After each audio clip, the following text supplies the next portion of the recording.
On a journey so far and wide was a half-assed warrior named Liam who always dies. His battle sword is made out of sticks and glue, and his set of armor a level 1 caterpillar could chew through. You see, Liam just ain't the best, cause in every Final Fantasy he doesn't exceed the test. His heart of gold is determined, but skill issues are quite concerning.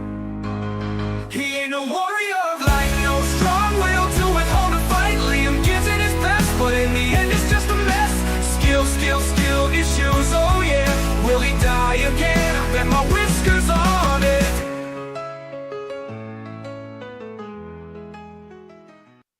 Liam's got a problem, don't know what to do. He's got a massive skill issue, it's shining through. He tries his best, but he can't catch a break. But we still love Liam, it's all a big mistake. He joins our game, brings us all down, but we don't mind, we'll still keep him around. He's always the last one, just can't find a way. But we still love Liam, we're here to stay. Skill issue blues, it's okay. We got your back, we're gonna win this game.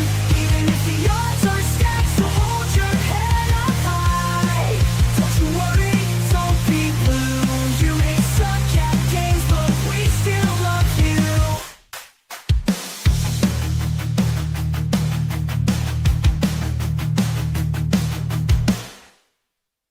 Gotta fight, gotta prove myself.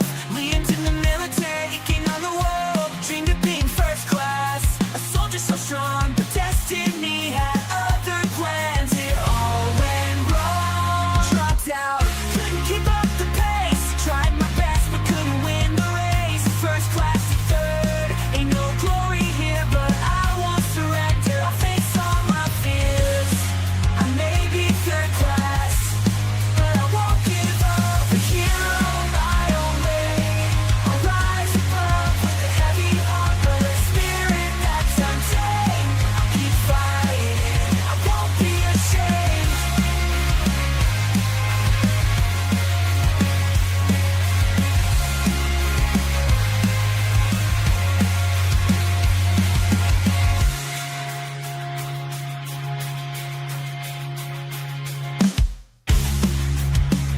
I won't be ashamed.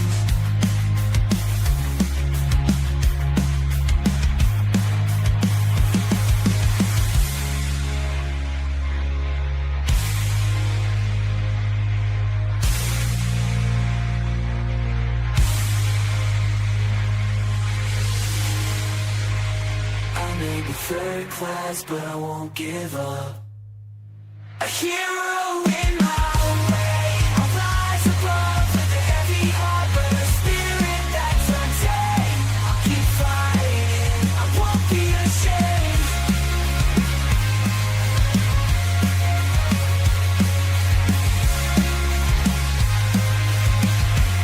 I won't be ashamed.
Midgar Freak 90 skill, it's hard to debate.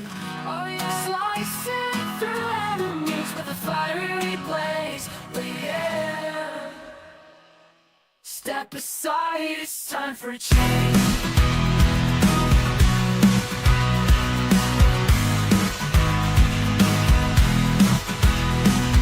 Midgar Freak 90, warriors of old. His fingers dance swiftly on the keys. Oh, so controlled, yeah. No match for his might and his grace. The power he exudes, it's hard to embrace. Midgar Freak 90 conquers every quest, every foe. With passion and precision, his skills sure do show. You better take a step back and sing in the realm of FF7. Midgar Freak 90's the king.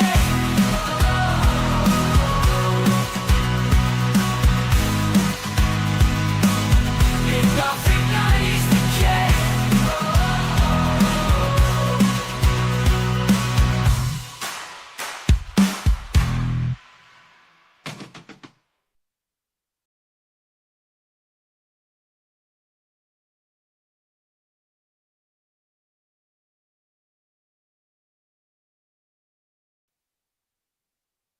Darkness falls upon the realm, but here is born Leon the Network, warrior's legend to adorn.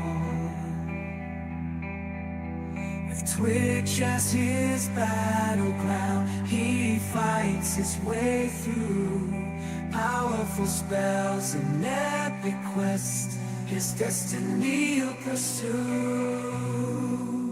His sword a faithful companion by his side it beams, streaming with passion, engulfed in his dreams. He'll conquer every dungeon, face monsters bold and fierce. With his loyal viewers, his journey he'll immerse.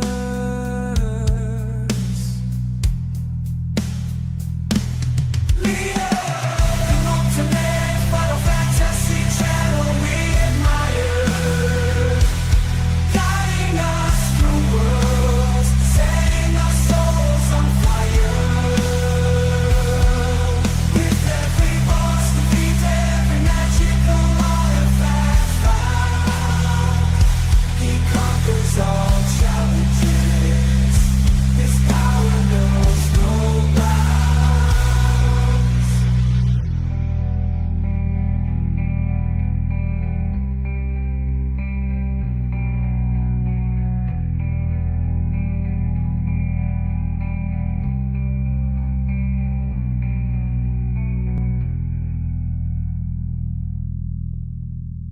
Hello, chat. Hi, Chaos. How's everyone doing today? We are back after the holidays. Hope everyone had a great Christmas and a Happy New Year. I am tired today, but I'm here.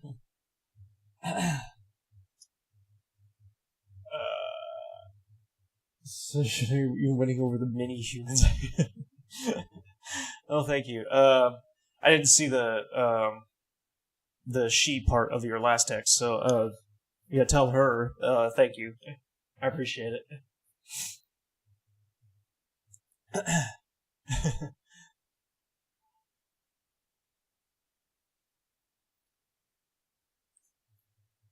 We're ready to continue with Majora's Mask.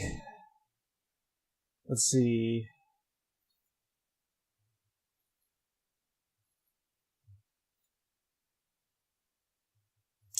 Holiday was good. Didn't really do much. But I got probably the most special thing I got for Christmas would have to be, if you can see right here, I got a new TV right there. It's a 43-inch Vizio TV.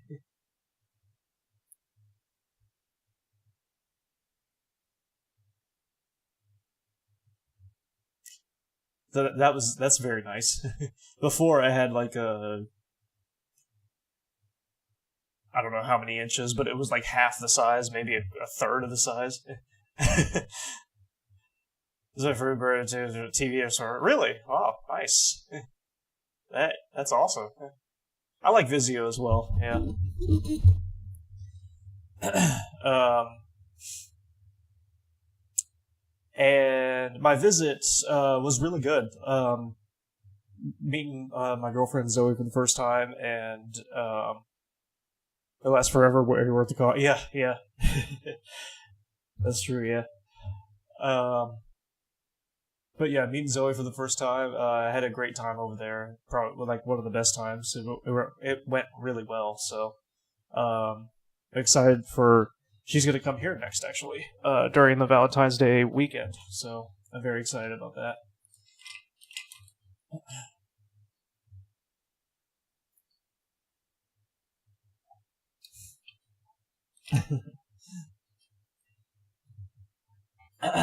Yeah, I'm very excited too. I mean, I don't want to jinx things, so she might be, what's the best way I can say this without jinxing anything? She's special. How about that? I've been dying to hear because I was really manifesting it all went well for you. Yeah, yeah. Oh, thank you. I appreciate it. Yeah, it did go really well. So, during the break, I haven't really had time to stream. I've just been special is perfect. I still gonna be putting yours here. Yeah. Thank you. But yeah, I haven't had the time to stream throughout most of the Christmas break actually because I've been visiting family, but also going to Zoe's, and also I've been taking some time editing videos. Made like 4 new cooking videos. Those cooking videos don't take a short amount of time. So I made 4 of those. Been having a good time cooking with my mom as well from the Final Fantasy cookbook, and editing my movies that I make for the Final Fantasy games. I've been doing the English and the Japanese version of Final Fantasy Tactics, and I finally got those on YouTube. So, but I do want to do Ghost of Yote again. Not again. Well, yeah, I want to play it again, but I also want to make a movie for that and then put it on YouTube, and then that's probably going to be my last thing until whenever the next game that I want to do a movie of comes out, or the next Final Fantasy comes out. Hey, Midgar, how's it going? How you doing tonight? Happy New Year, everyone, and Merry Christmas. Yeah, Final Fantasy cookbook. Yep, there are 2 cookbooks for Final Fantasy 14. The first one covers the first 3 expansions, and the second one covers the last 3 expansions, as of up to date right now, anyways.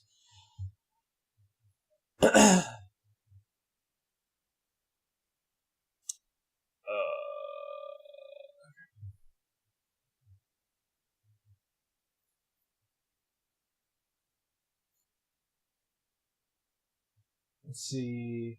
Let me get Majora's Mask pulled up here.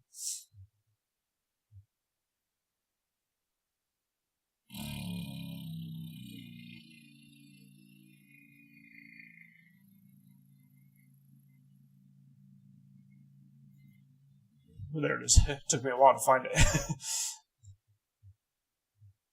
That's some new emotes for me oh, really? Let me see them.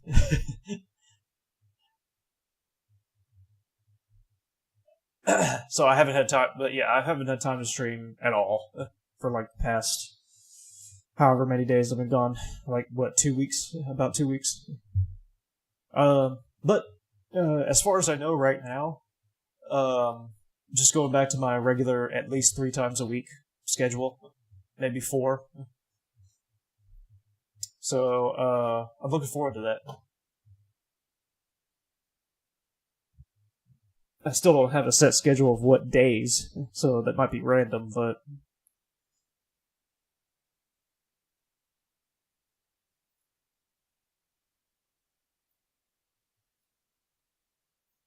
I'll be here at least.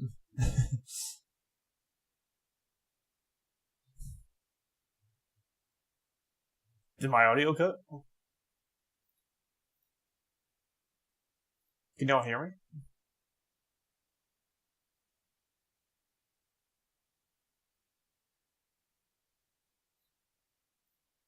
Oops.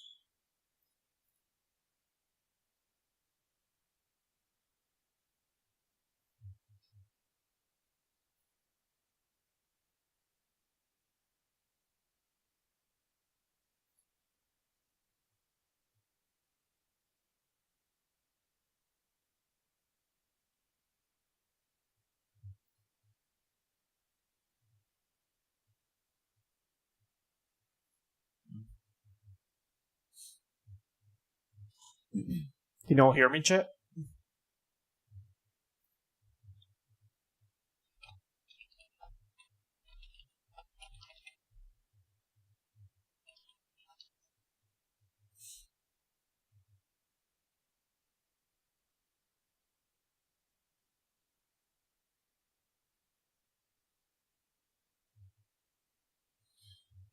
Chaos, can you hear me?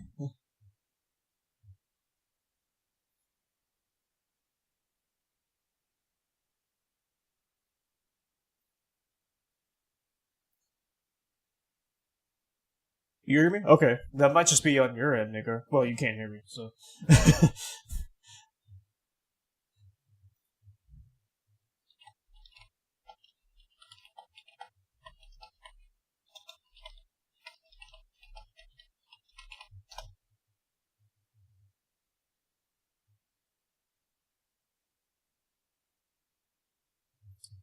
What happened to my thing? That's weird.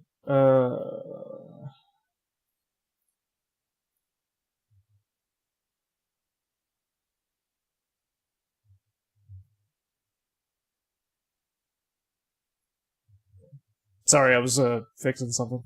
That was weird. Anyways.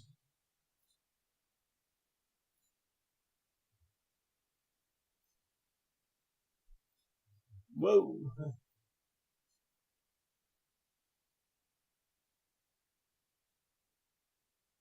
Oh, right. I forgot about that. Okay. Never mind.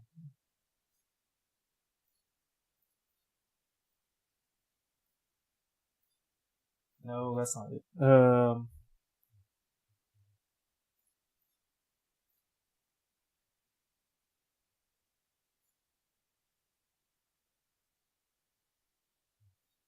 Sorry, I forgot I made a specific window for this.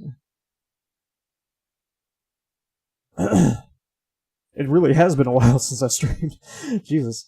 You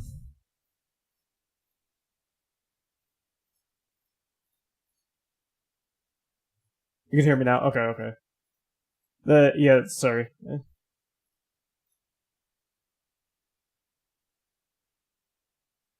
You guys have you spoken before that might have been tweaked sometimes things there could be a skill issue for you. Most likely it was a skill issue for Midgar, yeah. Most likely it was like that. Alright, sorry, I forgot I made a specific window for this. Okay.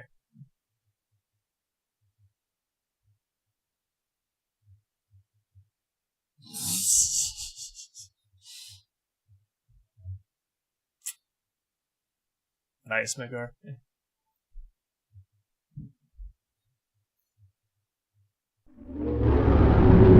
Okay.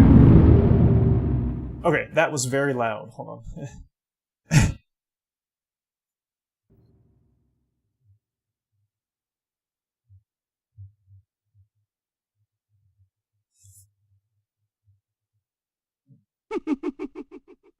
Okay, that's better.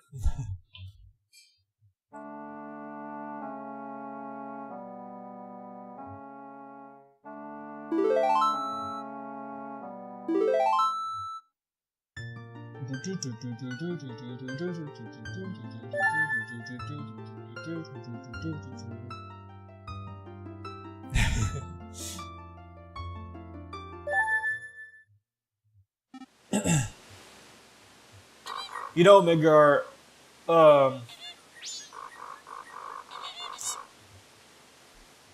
you are right about this game. Honestly, for some reason, I just don't feel as into it as I did with Ocarina. You know, I've been thinking about it for like the past however long. I was trying to think of the reason why, but I don't know. It just wasn't. It's.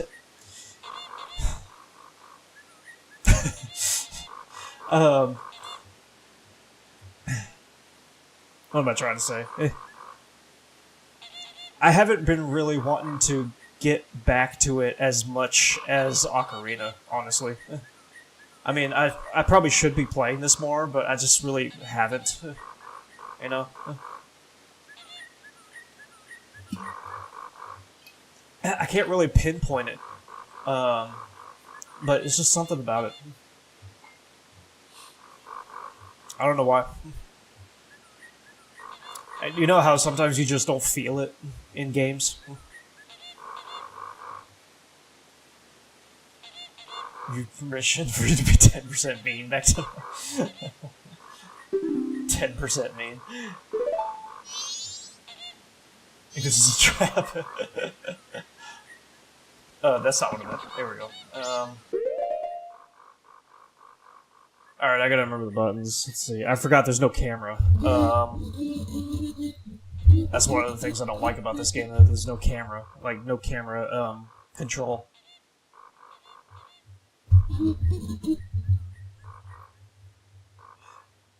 Okay, so we got this one's,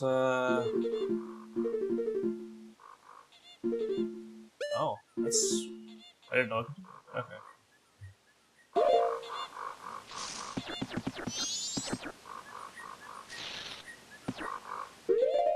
Can I jump? I forget.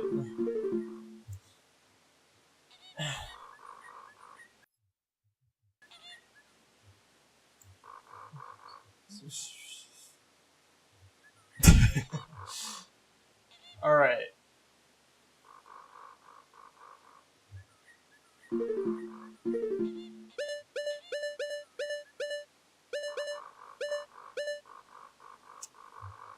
Alright, we gotta play this here. So we get up, left, A, or I guess X in this case. Right, A. up, left, A, right, A. Okay.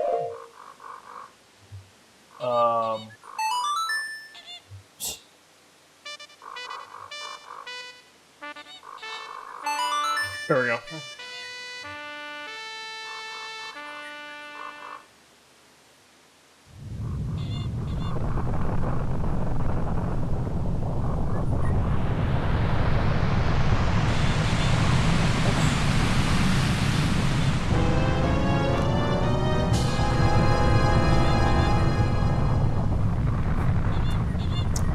Yeah, it's got a different feeling from Oot, yeah. I beat it, but what I can't say I could go back and replay several times. Yeah, it does have a different feeling, I just don't know how to describe it.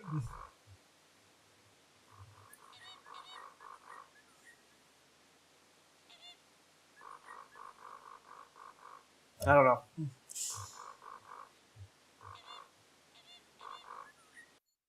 Let's see. We are in chapter 3 now, though.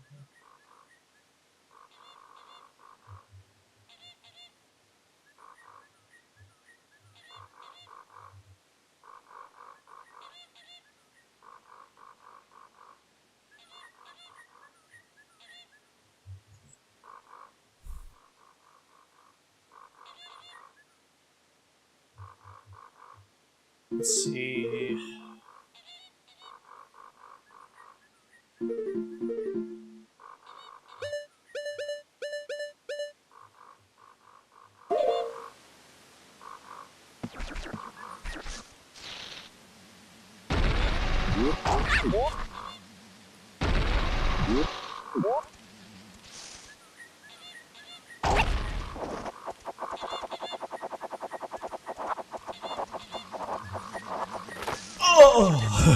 was close.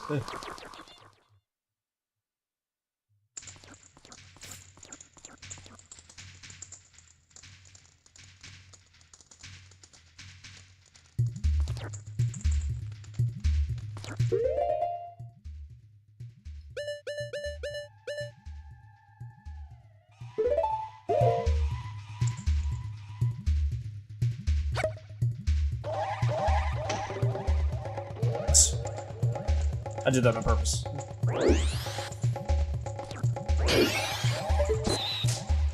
No, no, no. Okay, there we go.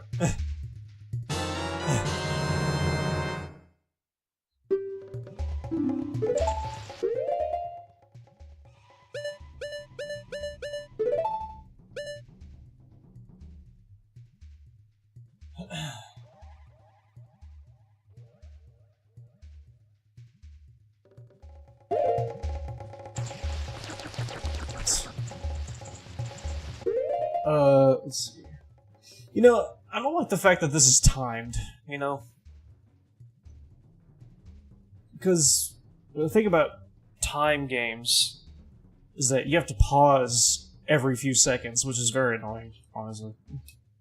That was the most annoying thing about Final Fantasy 13 Part 3, too, you know?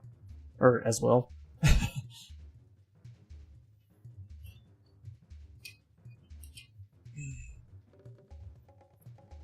I'm just not a huge fan of that, you know?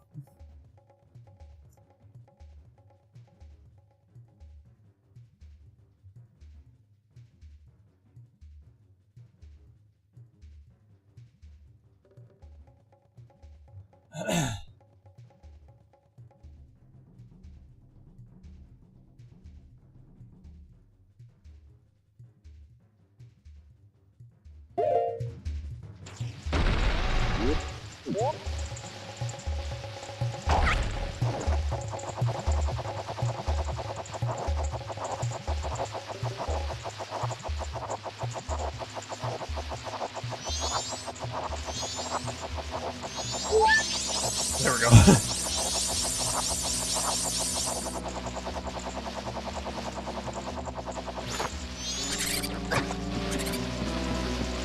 Ow. That's how to do it. It'd be a great game. Yeah, yeah.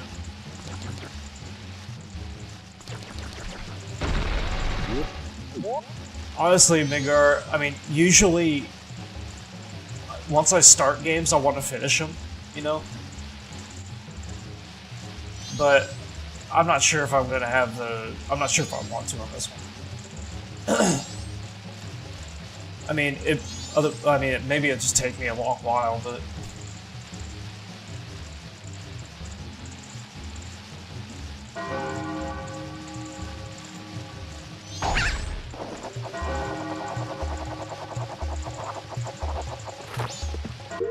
Same way, hey, Tavash is already hard enough to figure out to stress me on the timer. Yeah. Yeah, exactly.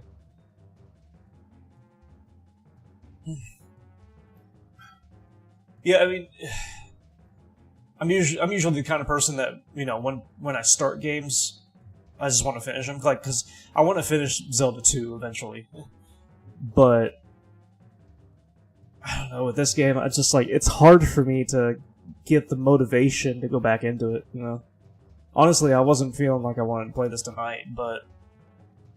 I didn't feel like I wanted to play any other game either, so I was like...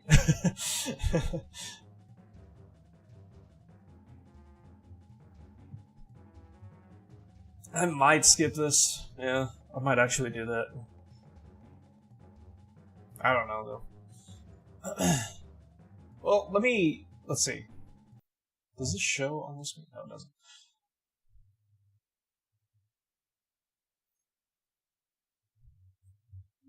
How about this, chat?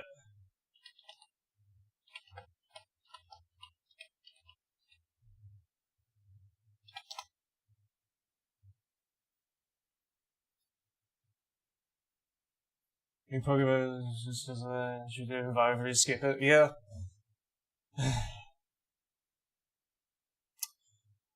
Well, how about this, chat?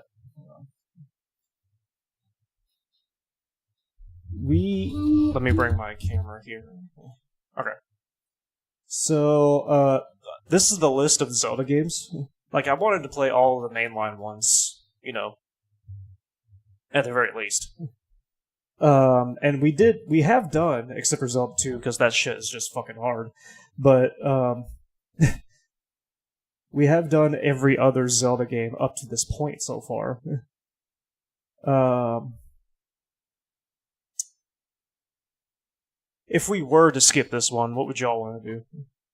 I mean, there's Oracle of Seasons. I've never heard of these Oracle ones. Oracle of Ages. This is a Link to the Past of Four Swords, but I think we're going to skip that one because looks like it's just multiplayer Link to the Past kind of thing. Wind Waker, I have heard of that one. Four Swords Adventures, I've heard of that one. I've heard of Minish Cap. Twilight Princess, when I was a kid, was I played that a lot. It was my most favorite Zelda game. Granted, I hadn't played any other Zelda game, really, but I fucking love Twilight Princess. I can't wait to play that one.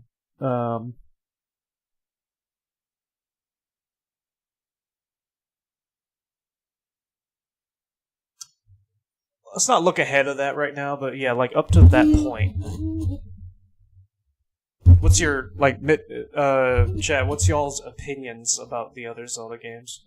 Like, would you want to see? Would you all want to go to the next one and see Oracle of Seasons, or maybe Wind Waker, or Twilight Princess, like one of those, something like that?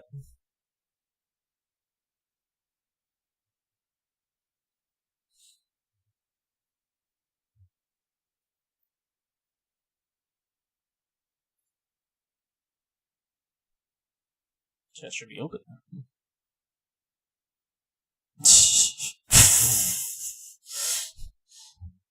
Okay, maybe chat shouldn't be open.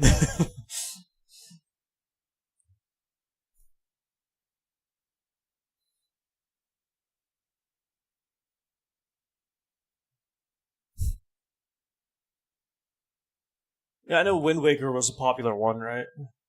I never played that one.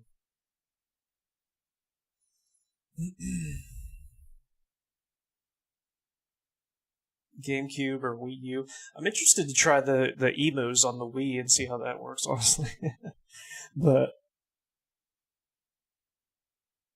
I mean, I do want to finish this eventually. It's just,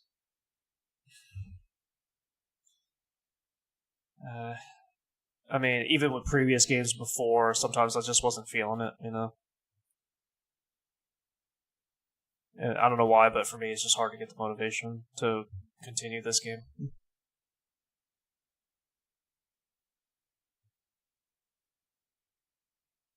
Definitely love Wind Waker. All right.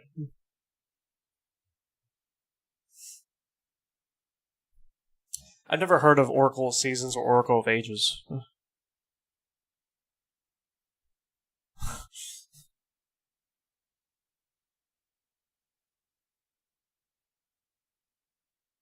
Developed in conjunction with Capcom. Interesting.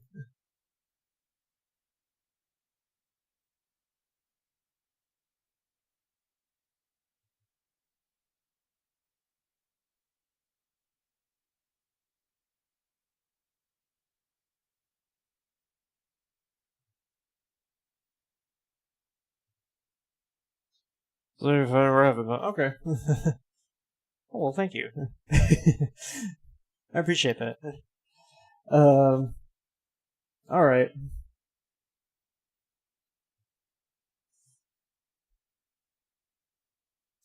Chad, do y'all know what Oracle of Seasons or Oracle of Ages are? Like, are those any good? Like, have y'all played those? I mean, I myself personally have never heard of it, so I don't know anything about those games. But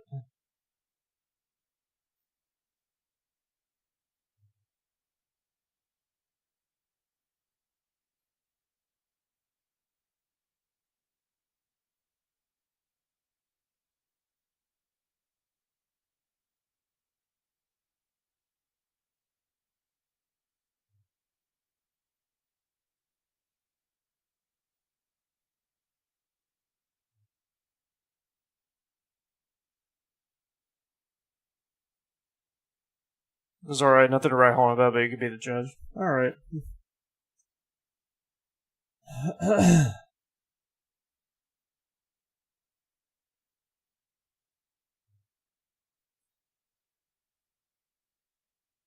Okay, okay.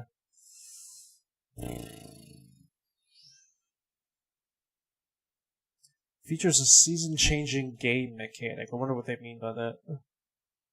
Like right here. Apparently these two games are connected. Features a time travel game mechanic.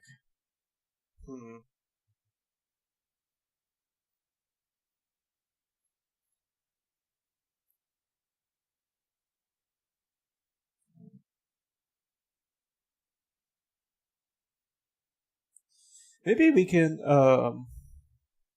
check out. You know what we could do?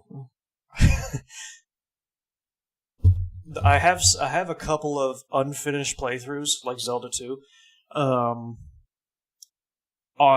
YouTube right now. But you know what we could do? We could just look up, like, story events. Like, what happens in the story and just watch them. And then say that we did them. We could just do that. Could we, chat? Like with Zelda 2 and Majora's Mask. And I feel like there was another game that I hadn't completed yet, but I forget what it was.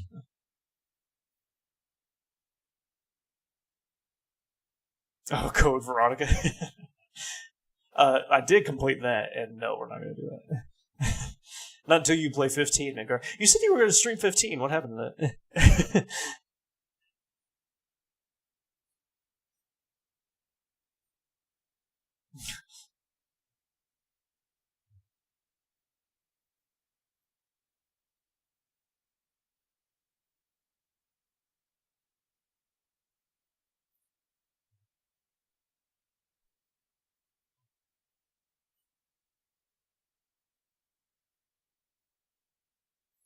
Oops, not that.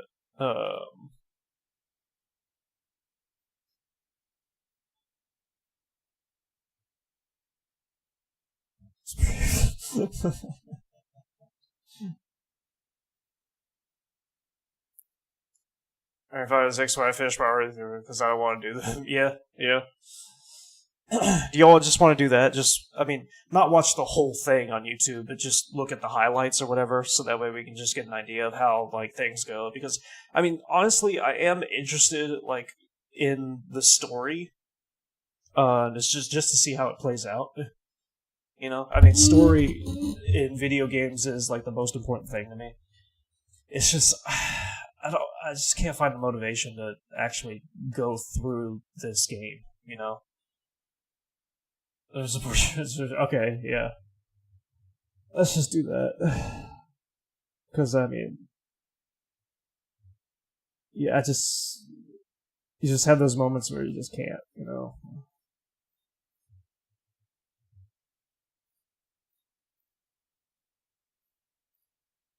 Not that I don't think that this isn't a good game, it's just... I'm just not feeling it. You know? Let's go back to this.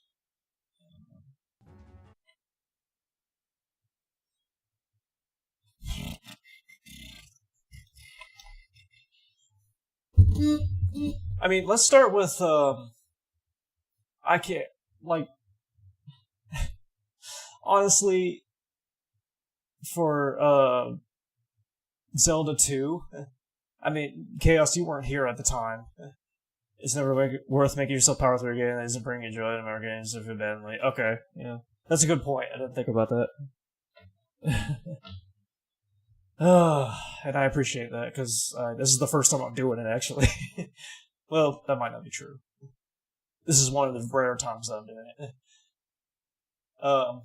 Because honestly, I mean, like, Chaos, you weren't here at the time, but Midgar was. With Zelda 2, you know, Midgar, that game is so fucking hard.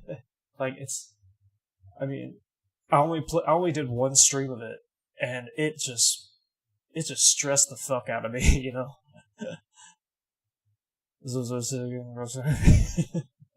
Oh, RE6 is also my least favorite, honestly. I didn't think it was terrible, but it wasn't great. I mean, but me and Tim did get through it. We did play it. At least I could get through that game.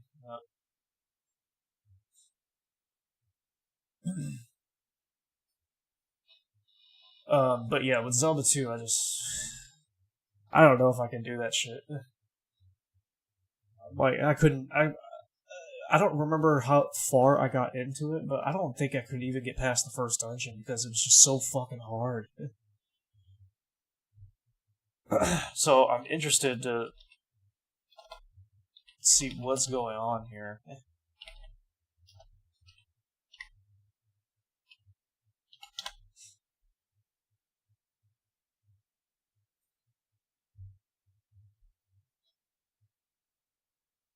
It's hard feeling Korean something we really not protecting your peace and that is a win. Yeah.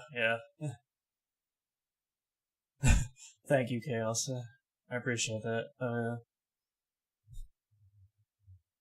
Zelda. God, I can't speak. Midgar. Definitely treat Chaos special. She's a very nice person.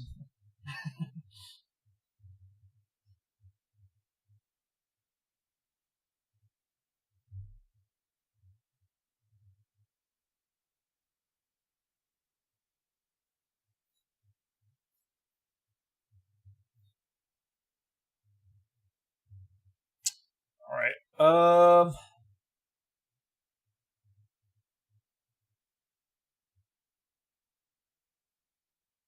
This is a 10-minute video here. I mean, with Zelda 2, I mean, it is a NES, SNES game? SNES, maybe? So I'd imagine because it's an SNES game that there isn't like too long of a story, you know? I mean, if they can explain it in 10 minutes, yeah. That actually does kind of make sense. Let's try this out. That's better than, honestly, that's better than me just going through, like going through a playthrough and just looking at when the story is and you know, and everything. And searching for it. When Zelda 2 The Adventure of Link was released on the Nintendo Entertainment System in 1988, the game was received as a surprise to many fans. Because of how fucking hard it was. of Zelda, an overhead, free-roaming adventure game, Zelda 2 was primarily action-oriented with added RPG elements. The game was a fundamental departure from the original, but it was incredibly successful in its own right, a popular addition to one of the greatest video game franchises ever. One of the most defining characteristics of Zelda 2 is its underlying story, and I'm which glad. continues the Hyrule Saga. In this video, I will provide an explanation of all storyline elements of the game. Thank you. In his journey in The Legend of Zelda, Link recovered the 8 fragments of the Triforce of Wisdom. After he defeated Ganon, Link also obtained the Triforce of Power that was stolen by Ganon when he invaded Hyrule. With both Triforces restored and Ganon purged from the land, peace returns to the kingdom. Several years pass and Link reaches the age of 16. One day, Link noticed a strange mark, the crest of Hyrule, on the back of his left hand. Seeking an explanation, he tracks down Impa, the nursemaid of Princess Zelda, in the North Castle. Therein, Impa places Link's hand on a door that's been sealed for generations. Link's touch causes the door to open, revealing a sleeping maiden. According to Impa, the maiden is Princess Zelda, not the one from the original adventure, but her ancestor that reigned as Princess of Hyrule long ago. As it turns out, this sleeping Princess Zelda is the origin of Hyrule's most fabled tale. Long ago, the sleeping princess... Wait, so Link went back in time? Is that what they're trying to say? Like, how does he go back in time? Or did I just miss that? Princess's brother attempted to force her to reveal the location of the Triforce that had been concealed by their recently deceased father.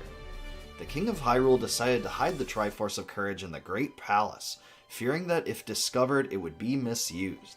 When Zelda refused to reveal its location, her brother, the Prince, utilized the power of a wizard friend to strike her down with a powerful magic spell. Wait, Zelda has a brother? However, in casting the spell, the wizard was overpowered by the arc of it, and it killed him. The spell caused Zelda to fall into a deep, perpetual sleep. Realizing the errors of his ways, the prince felt remorse, lamenting Yeah, I never heard of that either. Huh. the irreversible nature of the spell. In an act of sorrow, he placed his sister, the sleeping princess, in the North Castle Tower, hoping that she will awaken one day. To remember the tragedy, the prince passed a decree that all princesses born to Hyrule would from that point forward be named Zelda. In the present day, Link declares that the mark on Link's hand signifies his role as the legendary hero chosen to awaken Zelda. She then gives Link a chest containing 6 crystals and ancient writings that only a future king could read. Surprisingly, Link can read the document even though he has never seen the language of the inscriptions before. The ancient text reveals that the crystals contained within the chest must be placed into the statues within 6 palaces throughout Hyrule. Doing so will unlock the path to the Great Palace, where the Triforce of Courage can be found. According to legend, when the Triforce of Courage is united with the Triforce of Power and Triforce of Wisdom, the sleeping princess will finally be awakened. If Link fails to unlock the statues and is overcome by Hyrule's monsters, Ganon's underlings will sprinkle Link's blood. Wait a minute. I love that blue cartoon dog, you know. I thought I was seeing like a Tom and Jerry or something for a second. And is overcome by Hyrule's monsters, Ganon's underlings will sprinkle Link's blood on Ganon's ashes to restore the Prince of Darkness back to life. This event, the return of Ganon, should be avoided at all costs. In the palaces, Link will encounter many different types of enemies, find various magical items, and encounter bosses. Along his journey, he will also learn new spells and visit various towns. I just realized, you know, one of the soldiers that Link was fighting was the soldier that gave me the most fucking trouble. But I noticed that the way he was fighting him was he was jumping and attacking. I never tried that, I don't think. I was just trying to attack and trying to attack him where his shield wasn't, whether it was like, you know, in his face or in his balls or I don't know. But you know, every time I tried like different things, he would always block it. So I was like, how the fuck do you defeat this guy? I didn't think about jumping and attacking. I never tried that. Huh. That's one of the reasons why I couldn't get past the dungeon, because of that one enemy.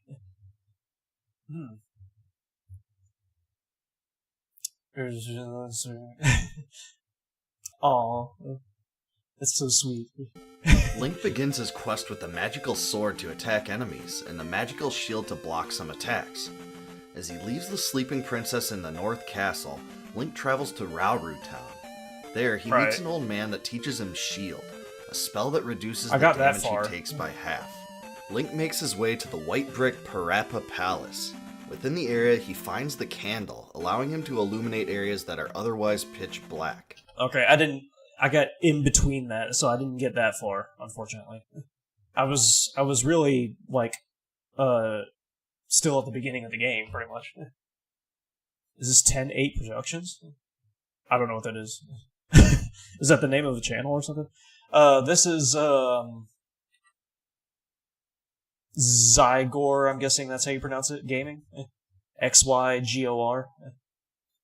By the way, this video is actually pretty great. I'm really liking this video. Shout out to him, for sure, for making this. At the end of the area, he encounters Majora, a standing horse monster with a giant spiked club. After he's defeated, Link places the first of the 6 crystals into the palace statue. Yeah, he kept on jumping and attacking. I wonder if that was the strategy that you were supposed to do with a lot of the enemies. Huh. If that's the case, I never figured that out. But why would they make it so hard to where if you don't do that, you can't fucking defeat him? Link manages to recover a stolen trophy in the Tantari Desert. When he brings it to a woman in the town of Ruto, she guides him to her uncle, who rewards him with the jump spell. Jump allows Link to jump twice as high as normal to reach special locations. In the water town of Saria, Link finds a mirror under a table in a house. He brings it to a woman in town who leads him to a basement. There, Link obtains the Life Spell, which can be used to heal Link in battle. After meeting Bagu in his cottage nearby, Link is given Bagu's note, which allows him to cross to the other side of the river in the water town of Saria. On the other side is Death Mountain, where Link locates the hammer. This item grants Link the ability to destroy boulders on the overworld. With the help of the jump spell, Link ventures to Majora Palace, a teal brick dungeon. Inside, he finds the Handy Glove, granting Link the power to break rocks with his sword. So it looks like, so far, it's just, like, Link traveling to dungeons and fighting items. That's all it is, so far. Alright. This mountain sounds like a W. At the end of the palace, Link faces Germa Fencer, a blue knight that hurls fireballs from his helmet. Upon his defeat, Link places the second of 6 crystals into the statue. In a cave in Morug Swamp, Link finds the Water of Life. He brings it to the southeast harbor town of Mido, where he finds a woman that uses it to cure her daughter. In return for his deed, Link learns the fairy spell, which turns him into a fairy temporarily, allowing him to fly through tricky areas. Oh, wow. By using the jump spell in town, he's also able to enter the roof of a house, where he makes his way to a knight that teaches him the down thrust attack for his sword. Southeast of Mido, Link finds the red-bricked Island Palace. Within its halls, he discovers the raft, allowing Link to cross large bodies of water, but it can only be launched from docks. At the end of the area, he clashes with Rebonak, an iron knuckle mounted upon a floating horse. When he's destroyed, Link inserts the third of the 6 crystals into the palace statue. In Naburu Town, Link brings water from a fountain to a thirsty woman. In return, she grants him access to an old man that teaches the fire spell, allowing Link to shoot fireballs out of his sword. On Maze Island, Link rescues a kidnapped Big child. How did you guys do it without strategy guides and everything, and the internet? Introduces him to an old man that teaches Link the like, how the hell are you spell. supposed to figure all this stuff Reflect out? allows Link to ricochet On your magical own. attacks back at enemies. Even In with strategy addition, guides, Link uses sometimes the jump spell to enter. Sometimes, even with strategy guides, sometimes I can't, like, figure stuff out, you know?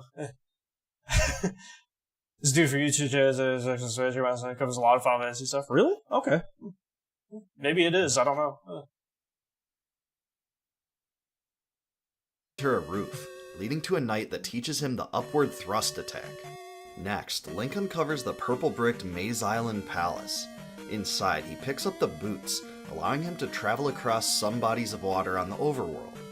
At the end of the dungeon, he encounters Karak, a powerful wizard that shoots magical beams at Link.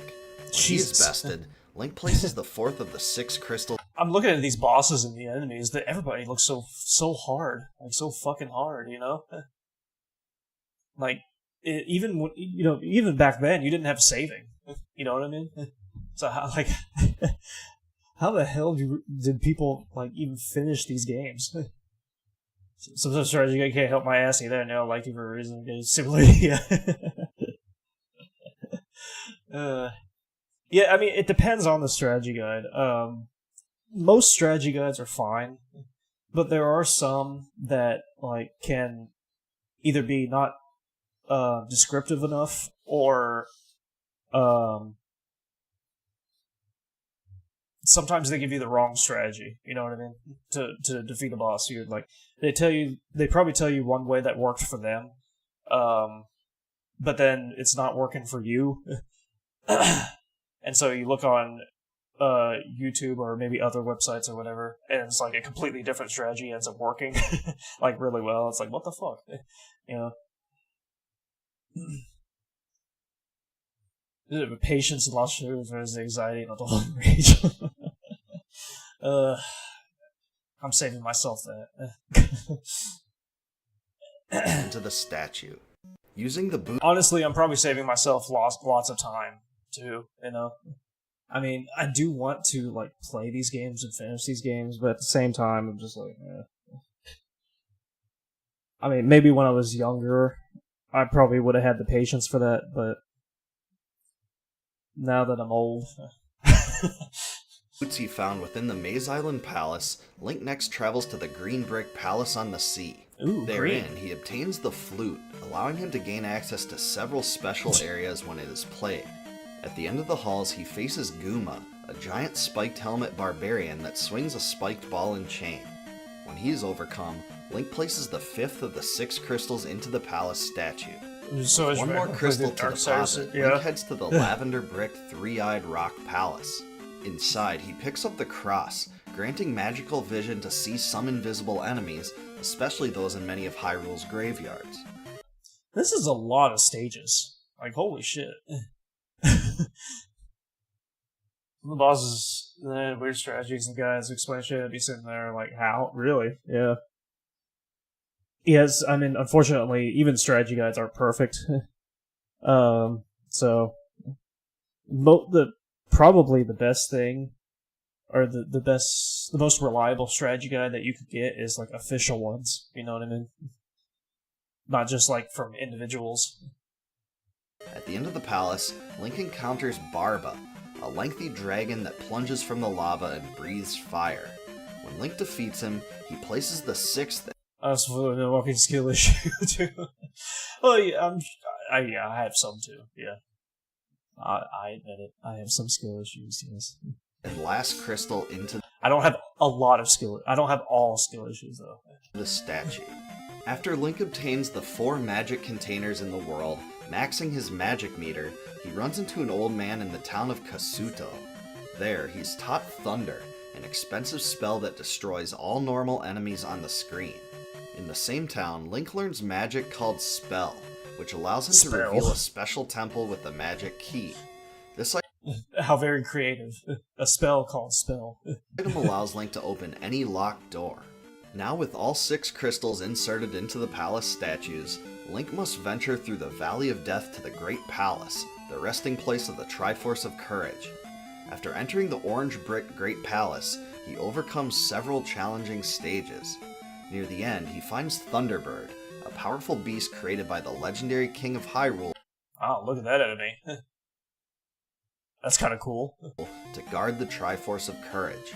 Thunderbird swoops down from the sky and emits a barrage of fireballs, but Link manages to defeat it. Afterward, Link proceeds into the next hall. Suddenly, a mirror reflection of himself, Dark Link, appears. Oh god. Dark Link. Well, there's raging for so long, really. I haven't played Darksiders, so I don't know about that. But I know what you mean. The final defender of the Triforce of Courage, Dark Link emulates the attacks and abilities of Link. When Dark Link is defeated, Link recovers the Triforce of Courage, proudly hoisting it into the air. The Dark Link is probably one of the hardest fights in any Zelda game, because he mimics him. It's like the same with just an imitation of any character. I think there's one in Mega Man. There's Dark Aeons in Final Fantasy X. I mean, those are usually those really fucking tough. Yeah, because it's you. Yeah, exactly. He quickly returns to the sleeping Princess Zelda, where the Triforce of Courage is united with the Triforce of Power and the Triforce of Wisdom. Magically, the Triforces align and float through the air, breaking the sleeping spell. Zelda thanks Link for saving Hyrule and declares him the hero of legend. And that's the conclusion of the storyline for Zelda 2: The Adventure of Link. If you enjoyed this video, please... Wow, okay. Oh, not bad, not bad. I mean, honestly, seeing this video now puts a lot of stress off of me. Because there have been times where I was thinking about continuing with some games like this one. But I never had the motivation. And it was always kind of in the back of my mind, and it was kind of stressing me out too. And now that I'm doing this, it's taking a lot of stress off of me, so that way I don't have to do this. I don't have to feel like I have to do this, you know what I mean? I mean, it's...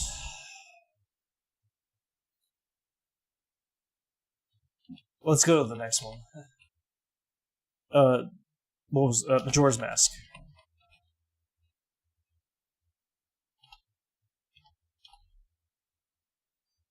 Oh, that's not story.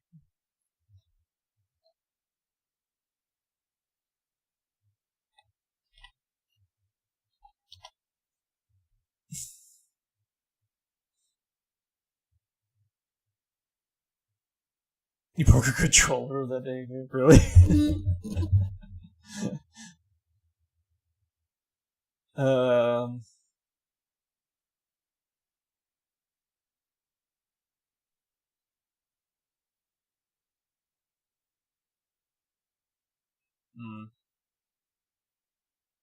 I want to try this one. Majora's Mask is a game that stands apart. A pocket-sized world of colossal emotions. Yeah, let's do Majora's Mask, because honestly, I'm not sure if I'm going to continue it. I mean, maybe years down the road, who knows? But, I mean, right now I'm just not feeling it. And daunting mysteries. I want to Its go to the next one. themes and dark beauty have etched themselves into the memories of countless players. The relentless descent of the moon, the enigmatic inhabitants of Termina, and the eerie Majora's Mask itself. These are all a part of a unique tapestry that make this strange but lovable game. To end October this year, let's dive into the story and development of Majora's Mask to see what we can uncover about this classic Zelda title. Shout out to these people who make these videos too. I mean, I can tell they put a lot of effort into these videos, and it makes me appreciate them for sure. Yeah. Welcome to October. I'm trying to think if I want to start with Oracle of Seasons or Ages. I mean, we could possibly try it just to see, but yeah, these videos are amazing for sure.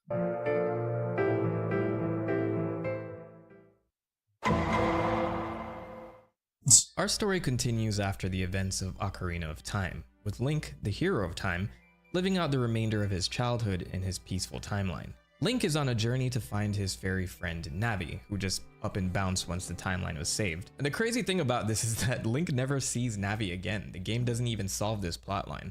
The adventure this time begins with a weary Link and his trusted steed Epona, navigating a dense forest, oblivious to the unseen eyes tracking their every move. Two mischievous fairies under the command of Skull Kid ambush Link, and they all set his own horse and left the rabbit. We did see this. We did play through this part. And this to add information, it runs off this because she's taken the loss of his facing. We've met far and wide, exchanged in through. Right, but we saw this guy. Time hit the bar dimensional, and we'll talk free to roam and explore Termina. But it's not long before the game reveals. So we can skip a little bit because we did play through it. Link body from the mass sales. And that the center of power and mask wants it. Device officially begin to do that. Okay. After the huge success of Ocarina of Time, Nintendo couldn't afford to let the extensive effort invested in creating that game go to waste without leveraging its game engine and assets for a new project. This time, a more compact team consisting of Eiji Aonuma, Shigeru Miyamoto, and Yoshiaki Koizumi took the helm, determined to craft a follow-up to Ocarina of Time. As you all might know from the last video, the team worked on the Nintendo 64 DD version of Ocarina of Time, an enhanced version of the master concept proposal. The race was on, and to meet this tight schedule, they repurposed a significant portion of existing content from Ocarina of Time, significantly reducing their development time. Yoshiaki Koizumi proposed the idea of a... That actually makes sense though, because there is something about it. You just don't feel as into it, you know? And I don't know if you just tell that it's not, they didn't put as, I don't want to say they didn't put as much effort into it, but it's not Ocarina, you know what I mean? You could just tell. So that makes sense, actually. 3-day system where players would have to play the same moments over and over again. Originally, the developers toyed with a week-long time frame, but the demands of in-game character schedules led to a shift to a 3-day cycle. That looming moon, descending ominously from the sky, was a unique idea born from the imagination of Koizumi as well. Inspired by his daydream of the actual moon falling to Earth, he decided to incorporate this into the game. In an interview with Famitsu, Koizumi mentions that they drew inspiration from the 1998 film Run Lola Run, where a girl relives the same critical period multiple times. influencing outcomes with each iteration. This idea served as the foundation for Majora's Mask, infusing it with a sense of urgency and depth. And while the gameplay has similarities to its predecessor, Majora's Mask introduced a groundbreaking feature as well, the mask transformation system. Masks aren't merely cosmetic, they became central to the main quest and side quests, adding depth and intrigue to the game itself. But we'll explore some of these masks shortly. Stepping up once again to compose the score was the legendary Koji Kondo. But joining Minagishi is all mask with realization. Nomura's name would be a lot to that is Termina on. Wait, just get the story. With all of these weird encounters that sometimes leave you asking more questions, or they might just bring a tear to your eye.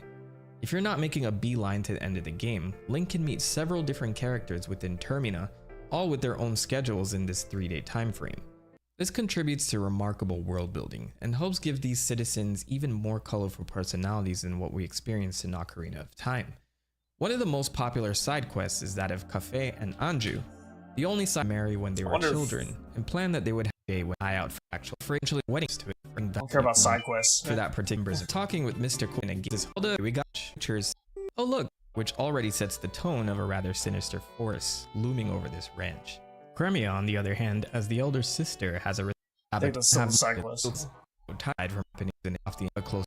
If Link Okay, if that one wasn't weird enough for you, how about this hand sticking out of the toilet? If Link enters the restroom of the Stockpot Inn on any night between 12 AM and 6 AM, this hand will surface from the toilet asking for paper. You can simply give it any letter items you may have or title deeds and you'll be satisfied, rewarding Link with a piece of heart that fell into the toilet. I would ask how exactly that fell in, but there's literally a hand sticking out of a toilet here. This hand would also make an appearance in Oracle of Ages and Skyward Sword, and during the time of the release of Skyward Sword, Entertainment Weekly would ask Miyamoto about this. In a couple of different swords, so that's what Oracle some ghost stories in Japan where one of my canyon, there is a special house with a water wheel that plays a song known as Farewell to Gibdos, a special song used to drive away Gibdos and causing house those Gibdos. He does explain the story, right? Once and the console rings true, as Link can obtain collectible masks as a reward for completion. For example, seeing the Anju and Cafe quest to its end will have them gift Link with the couple's mask, or while Pamela has this tear-jerking reunion with her cured father, a Gibdo mask will be on the floor for Link to collect. There are 20 collectible maybe they were inspired by Final Fantasy VII. masks in all, which expose the 3 transformation masks that Link will obtain throughout the story. These 3 masks are crucial to plot progression and include the Deku mask, Goron mask, and Zora mask, allowing Link to transform into these 3 races and use their abilities. If this game wasn't dark enough though, each of these transformation masks represent a deceased individual from each race, like the Goron mask for instance, embodying the soul of Darmani III, a Goron hero that was a great warrior of the tribe who succumbed to a flaw. Yeah, this game is, now you mentioned, this game is like definitely one of the darkest ones I've seen so far. I mean, is this game rated M or is it rated T? Do you know, Midgar? Because if it's not rated M, I'm a little surprised at that, actually. Fall from the mountains of the Snowhead region due to a blizzard. The Deku mask is from the dead son of the butler who served the Deku King. You encounter him at the very beginning of the game as a withered tree, his soul turned to a mask by the Skull Kid to curse Link. And to take it a step further, it was always a bit jarring seeing Link have to go through what seems like a painful transformation every time. Yeah, really. Aonuma would actually be asked about these transformations by Game Informer and why it looked like it hurt so much for Link, to which he responded, "We're talking about masks that were created to contain the memories of people who have died. Often there are things they really wanted to do before they left this world, so becoming them is actually really painful because it's like hosting a really powerful spirit that's coming into you." After reading all of these interviews, I wonder why Aonuma hasn't directed an all-out horror game yet. So we head back to our main plot. Link travels to each region, guided by the advice of Tao. I like this guy. Like also it's rated E for... It's rated E? Really? Seriously? Wow. I would think it'd be at least rated T. Damn. Should be rated M, honestly. First being the southern swamp and home to the Deku Kingdom, where he frees the spirit of the Mask of Odalwa, the major boss for that area. Next is Snowhead Mountain, the home of the Gorons, where Link defeats Goat at Snowhead Temple to free the second giant. The third giant is liberated from Hjorg in the Great Bay. Especially the noises they make, you know? All the noises are like blood-curdling screams. I'm like, what the hell? Home of the Zoras, And finally, in the Ikana Canyon, Link will take on Twin Mold to free the final giant. Might work, no reaction.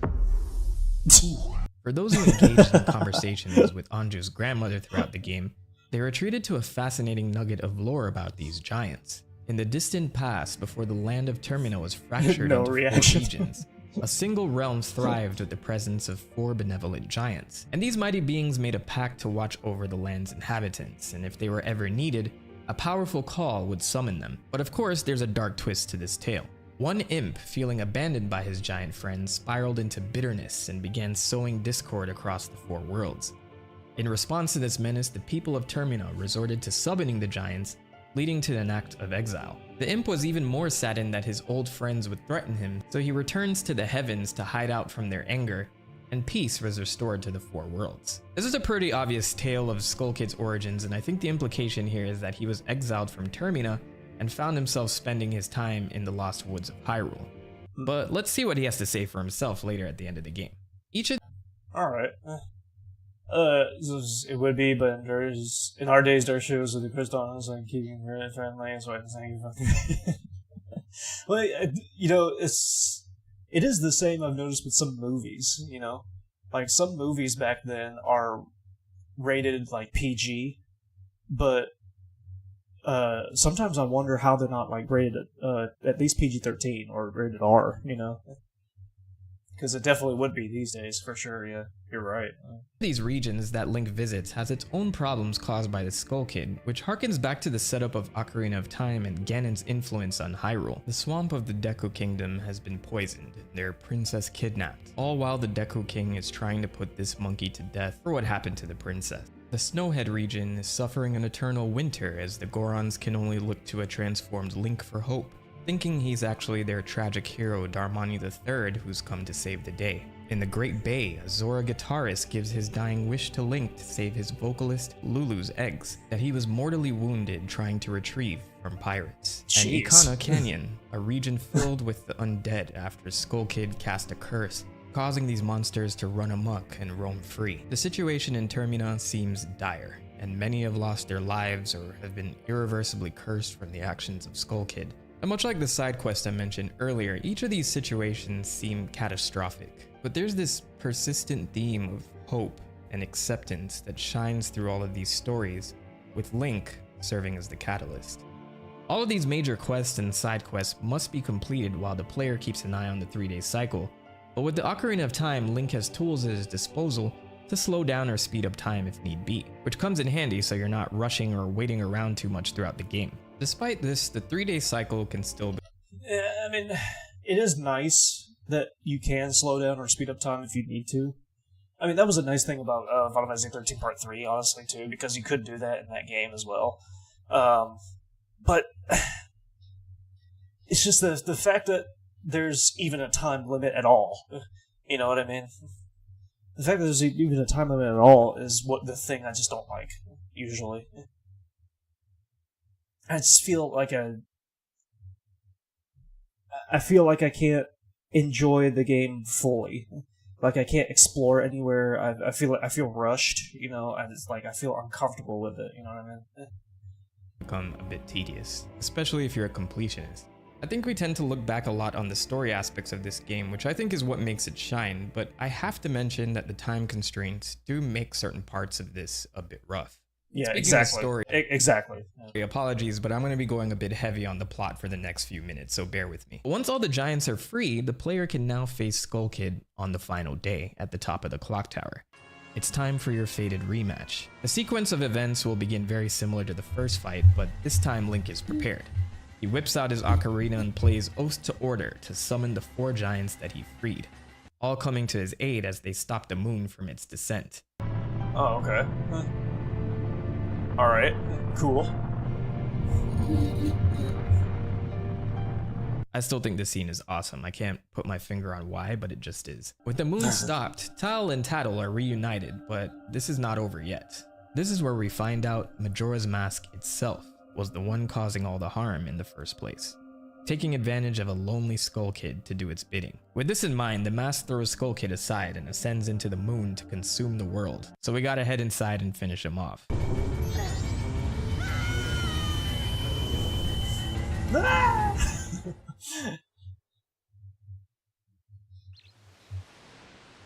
Huh. That's not what I was expecting. So if you went out of your way to complete all the side quests in the game, there's one last strange occurrence that happens before it's time to face the final boss. Within the moon are these 4 children, all wearing the mask of the bosses you've faced up to this point. And at the center, a child wearing Majora's mask. If you offer up your collectible mask to these children, they'll put you through hide-and-seek trials, testing your skills with each of the transformation masks. But as you find these children in each trial, they'll start asking these thought-provoking questions like, if you do the right thing, does it really make everybody happy? Damn! But by the end of the last trial, you would have given up all of your collectible masks. So when it's time to speak with the kid who has Majora's mask on, he gives you the Fierce Deity's mask, the last transformation mask and the most powerful mask in the game. It allows Link to transform into a Super Saiyan adult version of himself essentially, but I find the description of the mask pretty interesting. Could this mask's dark powers be as bad as Majora? If all of these transformation masks possesses the soul of a deceased individual, whose soul is inside this mask? This isn't really answered in game, but Game Informer did present this question to Aonuma as well. The best I can give you is just a suggestion. The best way to think about it is that the memories of all the people of Termina are inside of the Fierce Deity mask. Personally, this feels like a hand wave to me, but I'll take that explanation. And there's also these kids within the moon here. Who are they? They somewhat resemble the mask salesman, and one of them even says to Link, "Masks, you have a lot. You too will be a mask salesman?" People still speculate the meaning of these scenarios to this day, but let's get to the ending first before I present the theories. So the child with Majora's mask asked to play a game of good guys against bad guys, with Link playing the bad guy. It's time for the final showdown with Majora's mask.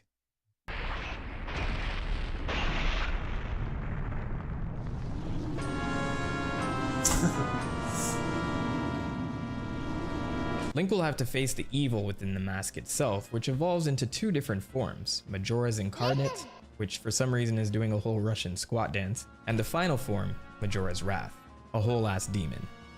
Sometimes I think game developers ask themselves how they could scare the piss out of children back in the early 3D days. Anyway, once Majora's Wrath is defeated, it evaporates from existence along with the moon that placed the future of Termina in the balance. Peace is restored, and Termina can once again see the dawn of a new day. We see Skull Kid make peace with the 4 giants once again, reassuring him that he is still their friend, and they return to the 4 corners of the land to continue watching over the people. Skull Kid, overwhelmed with emotion, makes peace with the situation and asks to be Link's friend as well, remembering the time where he played Saria's song for him in the Lost Woods. Just as a quick aside, this line here is debated whether it's Link or Saria that Skull Kid is referring to. I guess I'll leave that one up for you guys to decide, but I believe the main implication here is that this is the same Skull Kid you befriend in the Lost Woods. Even though I know there's multiple, I think they're trying to highlight that this is the same one. With the evil fully purged from Majora's mask, Link holds up his end of the bargain with the mask salesman, who finally claims the mask and bids everyone farewell before disappearing. So Link, Skull Kid, Tattle, and Tal. Honestly, that mask salesman was my favorite character in the game. He really was. He's just like funny, you know. This is like, especially the part where he just made an organ appear out of nowhere. It was like, what the fuck? Part ways, with Link heading back to Hyrule as the Carnival of Time can finally go on without a hitch. The credits give some closure to the people of Termina that Link meets along the way, like showing the wedding of Anju and Kafei, or Romani and Cremia practicing archery together, and in the final shot, we see Link continuing through the forest as we zoom into a drawing carved into a tree stump, with Skull Kid, Link, the fairies, and the 4 giants being friends. And this is where we say goodbye to this incarnation of Link as a main character. Majora's Mask is a Zelda title that leaves a lot for discussion even to this day. Like, the world of Termina itself is somewhat of a mystery, but is mostly chalked up as a parallel dimension to Hyrule, which I wouldn't think is too far-fetched since we've seen a few Zelda games already tread that territory. Somehow Link falls into this realm after chasing down a possessed Skull Kid, much like Alice stumbling into Wonderland, and if we take the legends of the 4 giants scaring off Skull Kid into another world, it makes a lot of sense that he fled to Hyrule to escape their anger, hiding out there before discovering Majora's Mask, which probably gave him the power and courage to return to wreak havoc in Termina in the first place. At some points within these events, he befriended Tattle and Tal, who helped support him when he felt the Giants abandoned him. There are other theories from the Zelda Encyclopedia which hardcore Zelda fans don't seem to fully subscribe to, but it's worth mentioning nonetheless. Their explanation says that after Alright, I'll admit the story was actually pretty good. I'm gonna admit. I mean, even though we didn't play it, but yeah, I mean, I like the story. I mean, that's a good thing about it.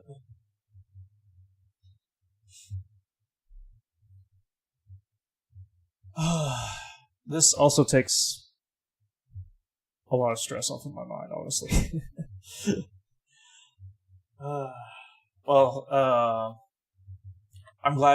I'm actually glad we watched these. So that way we can just move on, you know? And especially, I mean, it's already January. We've got Resident Evil 9 coming up next month, at the end of next month, and as well as a couple other games that I really wanted to play, like Saros at the beginning of March. Or no, that got delayed to April, sorry. But Crimson Desert, that's also going to be in March. So, yeah, I'm just glad that we're moving along, honestly.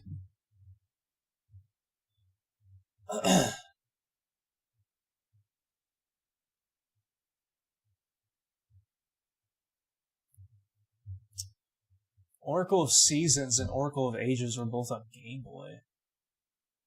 Game Boy Color, interesting.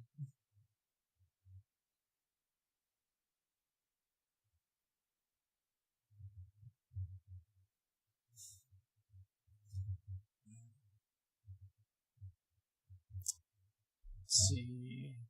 We're not gonna do Link to the Past and Four Swords because it looks like that's just the same thing, just multiplayer. All right. Well, let's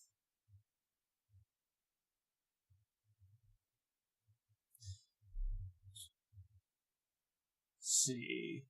Midgar, you said you wanted to. Midgar, you said you wanted to just go straight to Wind Waker. You all would just want to like do the same thing that we were doing before with Oracle of Seasons and Oracle of Ages, maybe, or do y'all actually want to see me play that or try it at least?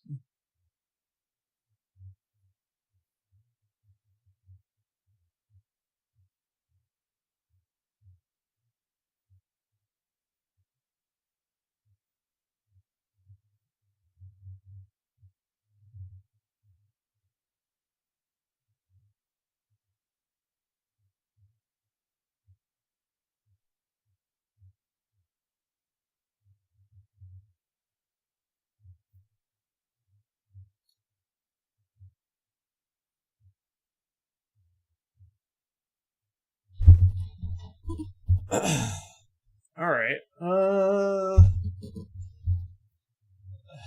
Let's see. Make me decide.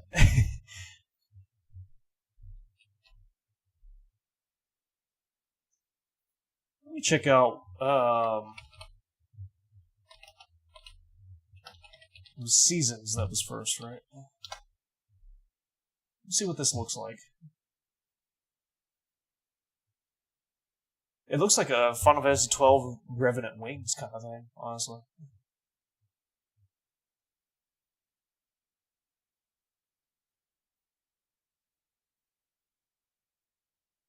Yeah, it looks like back to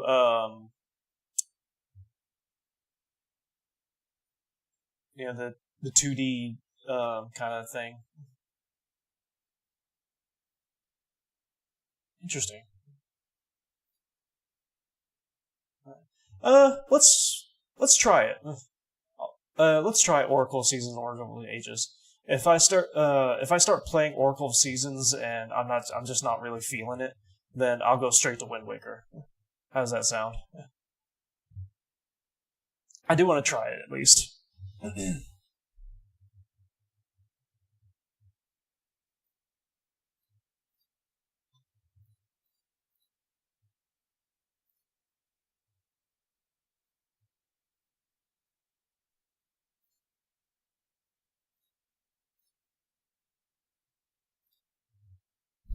All right, cool. It is 1 a.m. I don't feel like starting something new.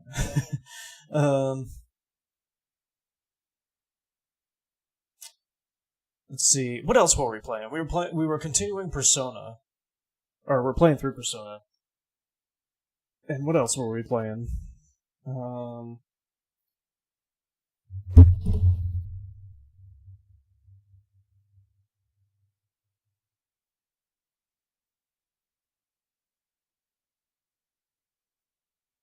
Final Fantasy 12 Revenant Wings, right.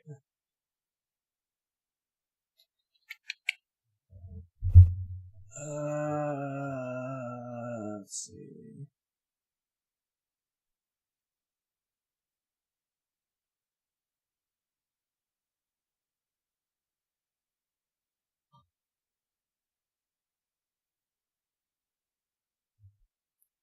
You know, I want to. You remember how we started Final Fantasy X on my birthday? I wanted to continue that, but my dad has my PlayStation, so I can't continue that. Damn it!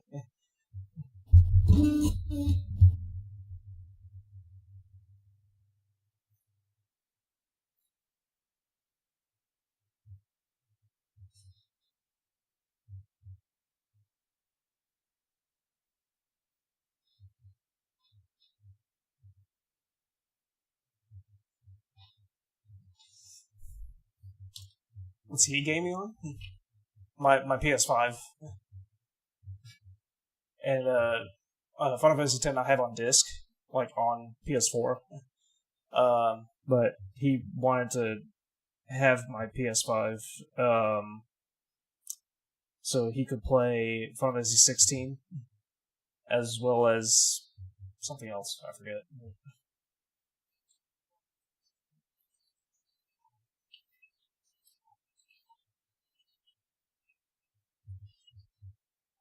I kind of wish I could play Final Fantasy X right now. I would be continuing that, honestly.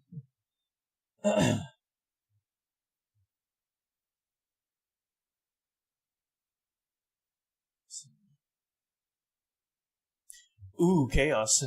You want me to show you how I can beat Midgar in Mario Kart?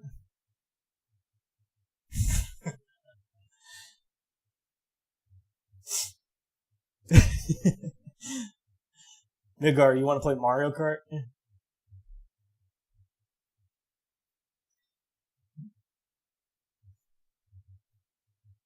Zodiac's competitive.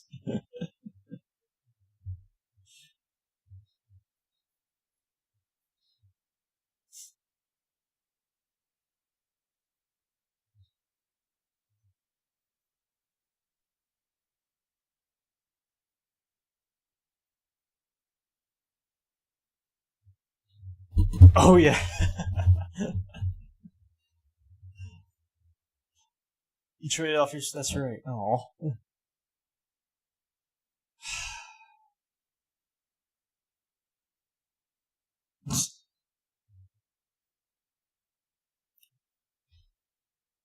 Well, let's see.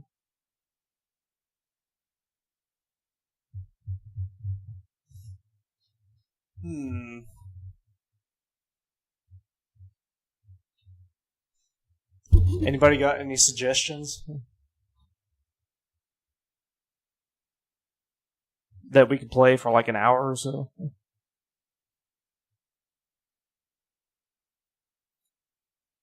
I mean, we could just watch videos of something, but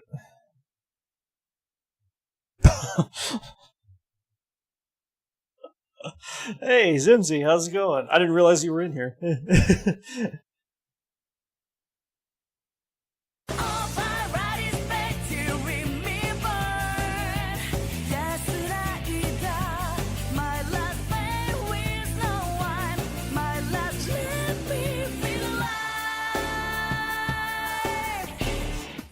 This guy. Well, let me catch you up, Zimsy. We were playing through Majora's Mask, but honestly, Majora's Mask, I'm just not feeling it.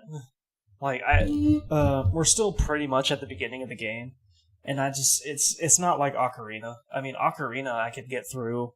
It just had that feeling where I wanted to finish it, and like I had the motivation to go back to it and everything. Majora's Mask just didn't have that feeling for me. I don't know what it was exactly.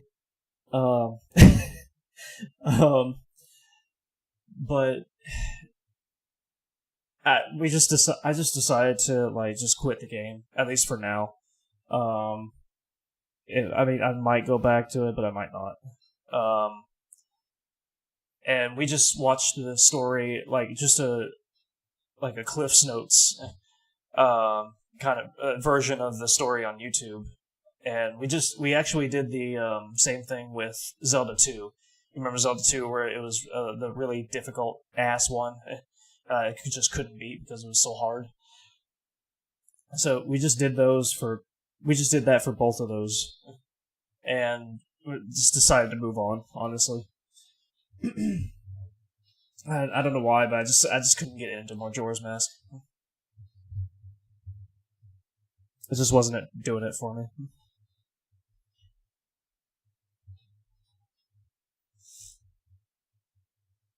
So, I've heard a lot of people don't care for Majora. Yeah, really, yeah. Yeah, I don't know what it was. I wish I could pinpoint. I mean, I think the main reason why I couldn't get into it is just because it's a time game. You have just a certain amount of time to do a lot of stuff, and Final Fantasy 13 Part 3 was the same way. It's just I just don't care for that because I feel too stressed. Like I can't have fun with the game if it's like that.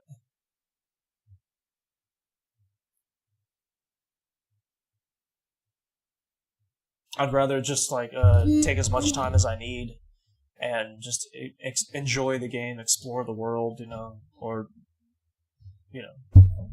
something like that.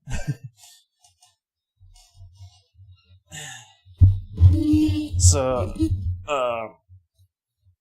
I do want to keep streaming, so I'm just trying to find something to play for like an hour or so. I mean, we could continue with Persona.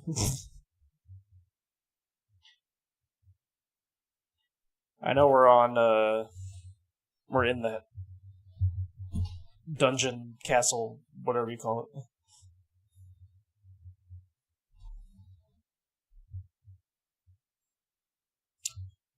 Oh, actually, chat. What about Fall Guys?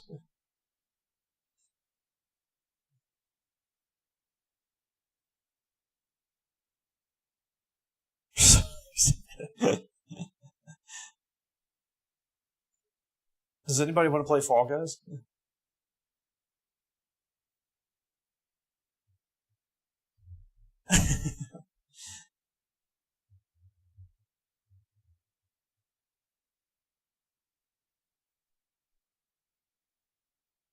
I do have that game. I think I still do. I'm pretty sure. Yeah. Okay. And honestly, Zimzy, if I'm going to play Persona, I want to like dedicate a full stream to it. You know what I mean? Instead of just doing it for just an hour.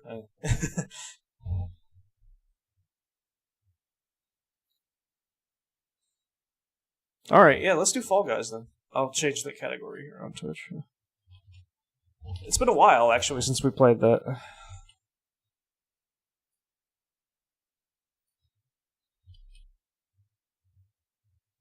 Yeah.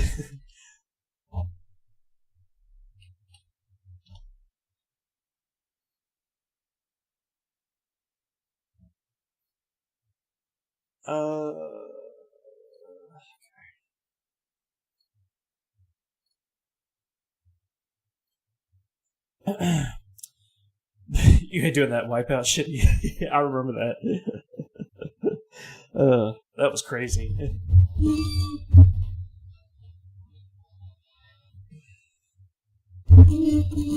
But yeah, if y'all want to join, and someone please join. It's a lot more fun than just doing it by myself.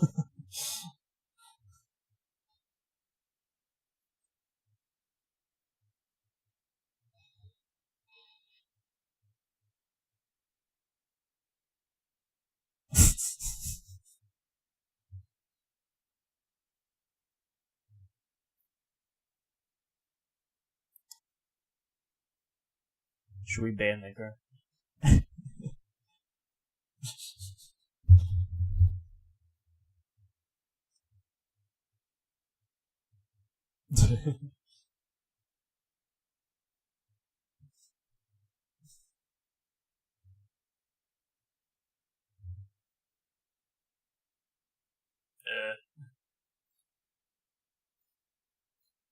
It's taking forever to pop up. Hold on.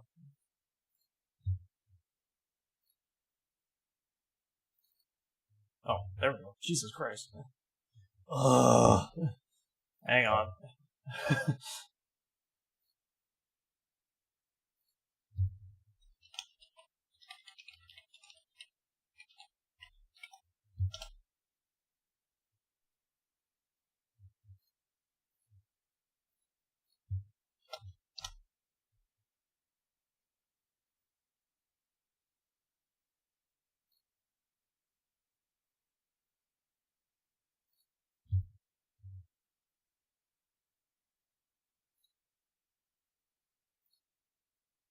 Oh my god. It's making me do all this safety shit. Okay,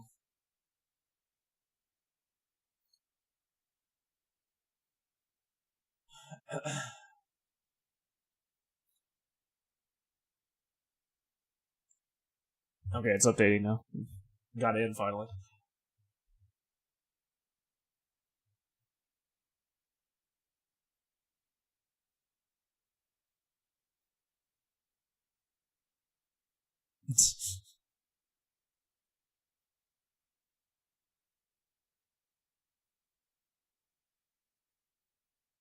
You should join us too, Zimzy.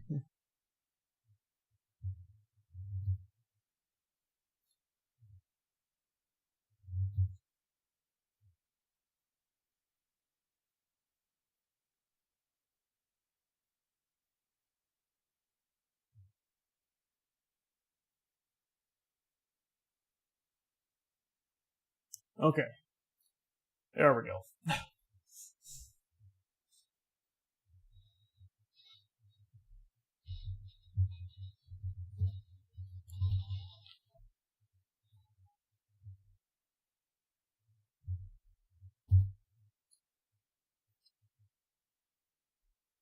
Hey.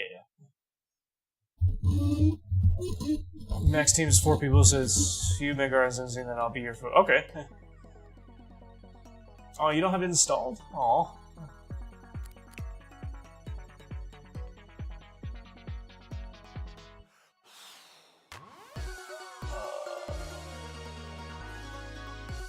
I gotta remember how to do some shit. Let's see.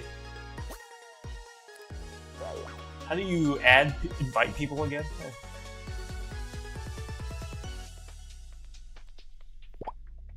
Oh, here we go. You can install it while you're play with those on Steam or Epic. It's Epic. I don't think it's on Steam. Awesome.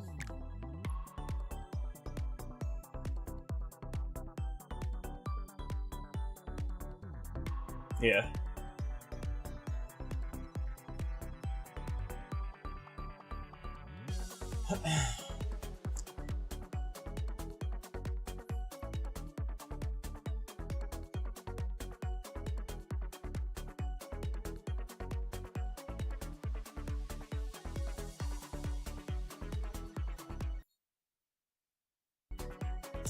Thank you, Zimzy.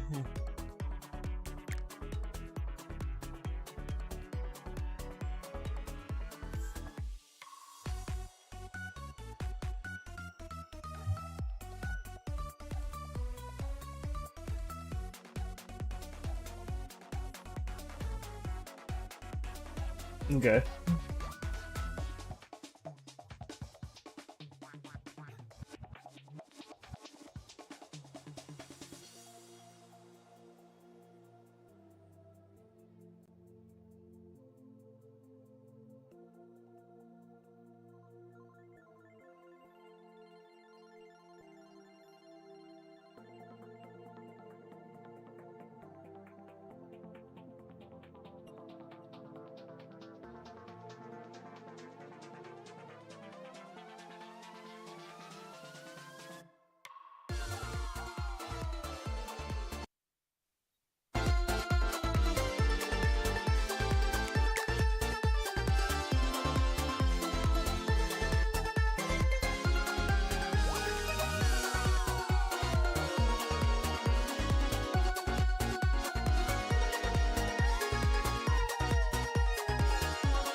Yeah, we can.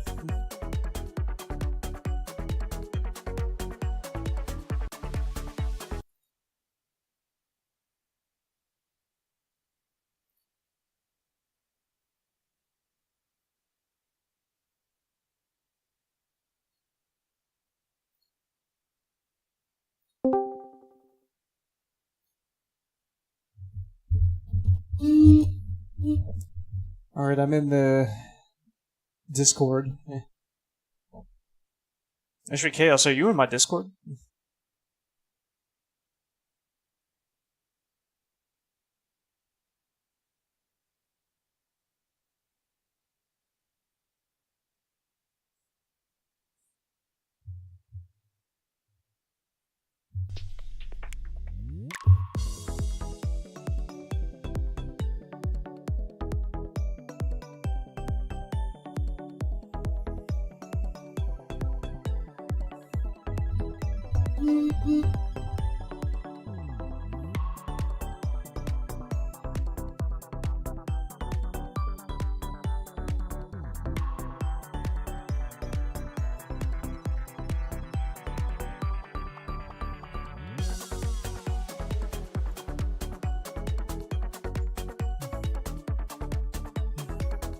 Okay, no problem, Zinji.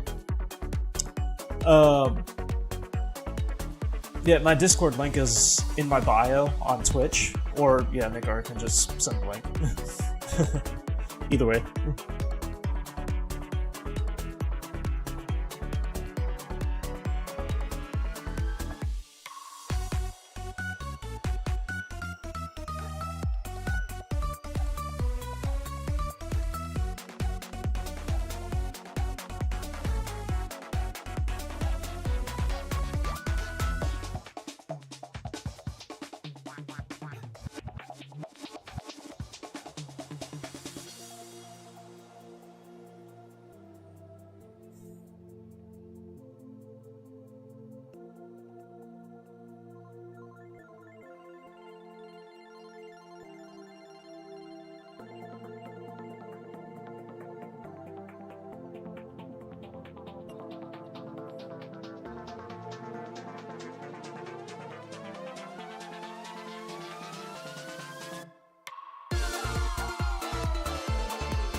You know, I just realized, Midgar, your name is spelled differently on your Epic Game Store than on PlayStation. Your name on Epic Game Store is Omerta Middagar instead of Midgar, you know. Midagar.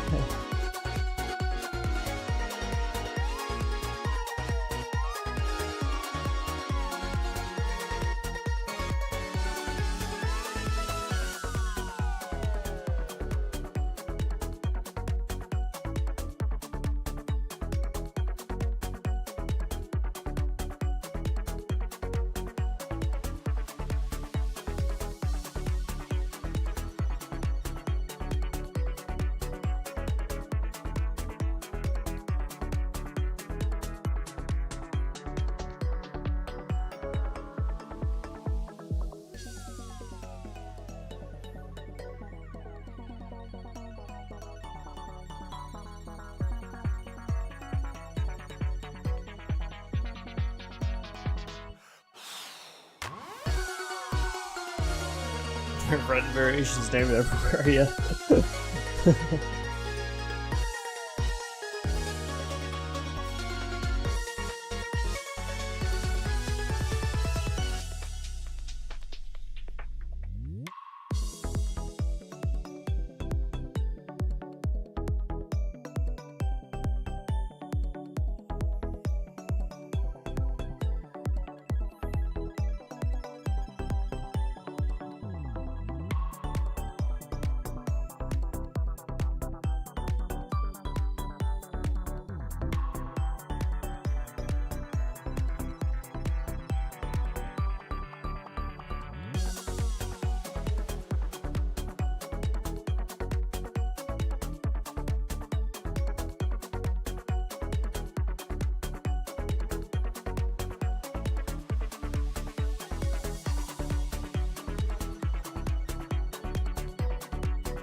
Did you do that on purpose, Midgar? Or was that a typo?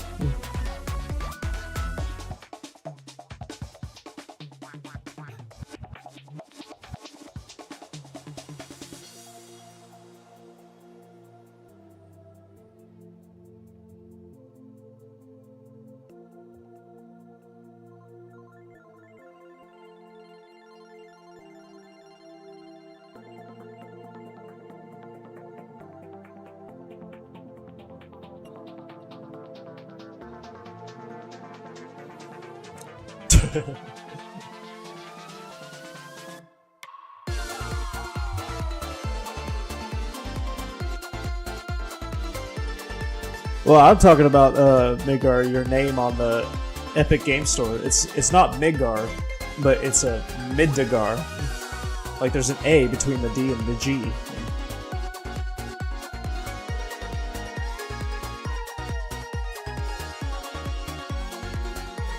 Oh no, you're good, Chaos. No worries.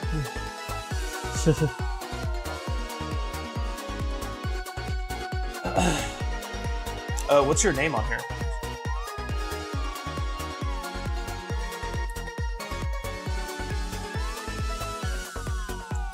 Real life is. Oh yeah. It's not Final Fantasy. Well, I guess Midgar is in the name.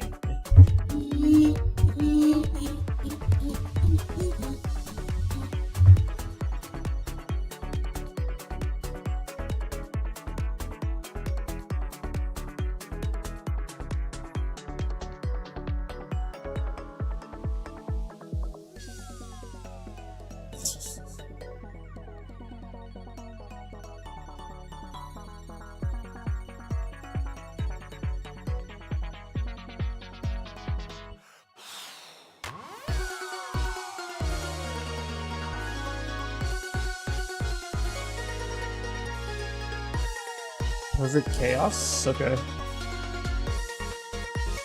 There's a space in between that, or no?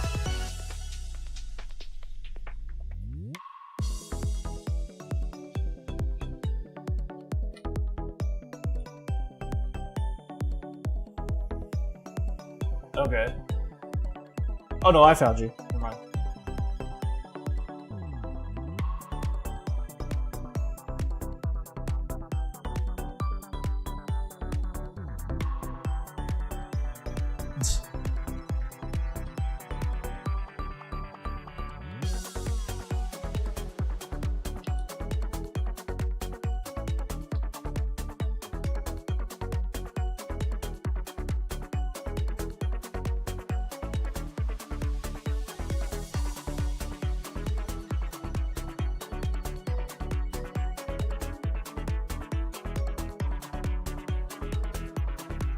I found you. I sent you a friend request.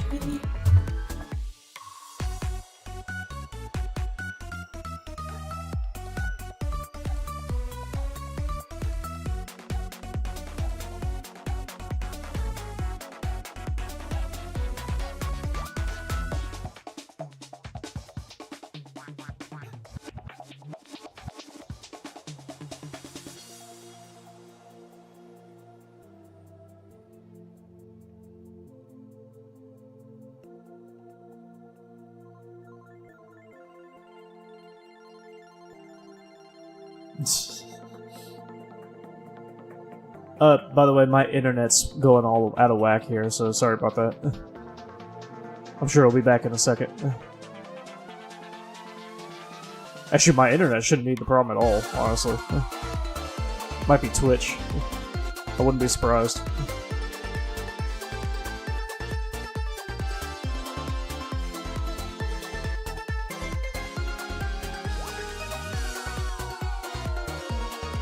That's all of these characters.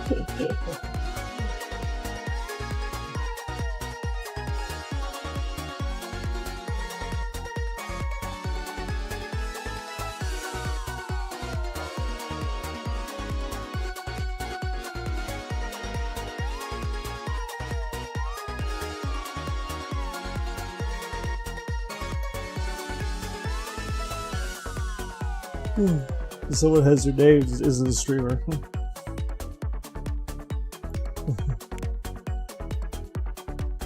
There's Midgar.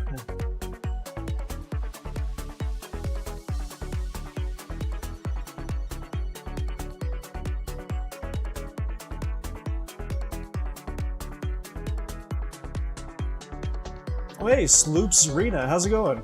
I hope I pronounced that right. How you doing tonight?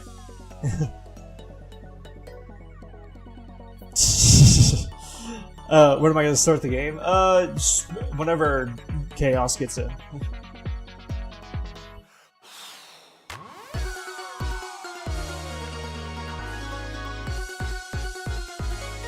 That's good, that's good. If you wanted to join as well, well, Zimzy might be joining us, actually. But yeah, I'm gonna start the game when Chaos gets in here.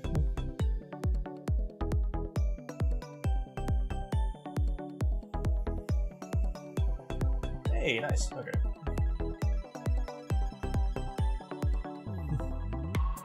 It's complete clients project, nice.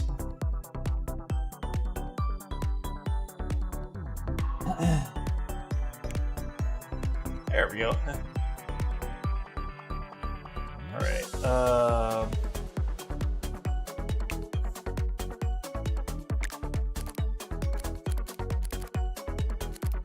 what are we doing here? Actually, I should probably use my controller.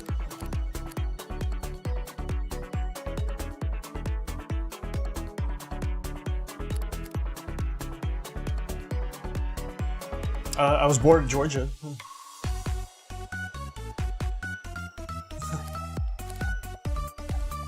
What do y'all want to do, Midgar? Chaos?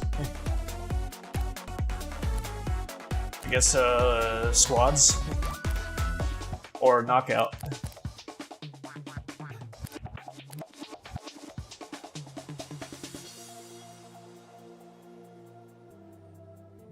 How about you?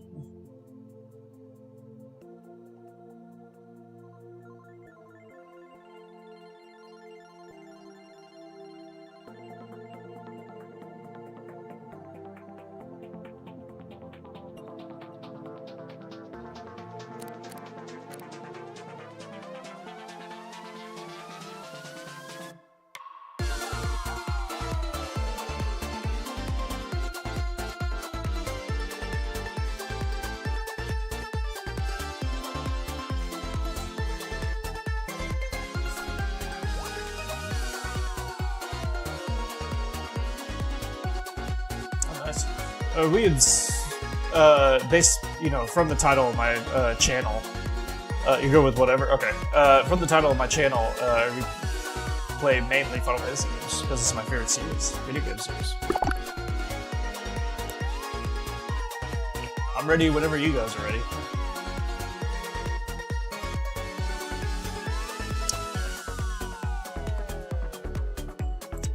I just never played that. Okay, well, squads is fine.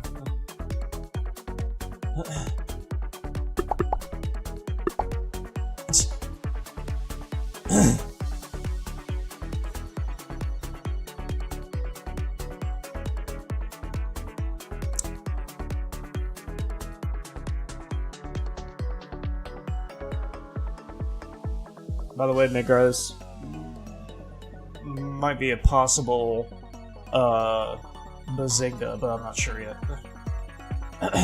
Just to let you know.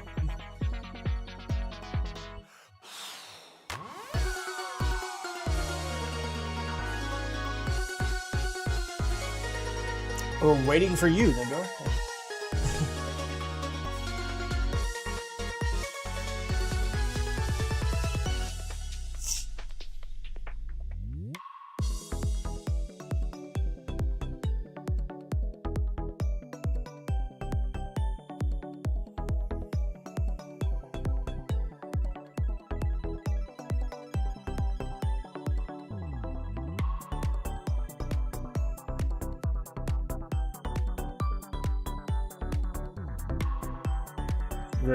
Yeah, yeah.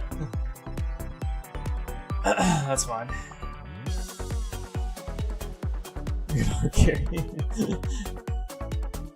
No worries. All of us having skill issues, when we combine, we have mad skills.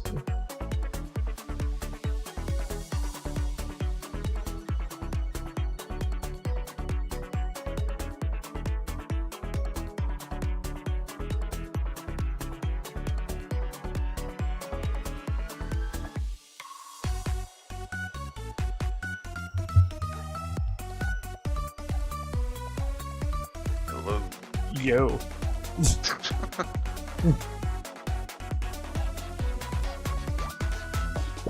Wait.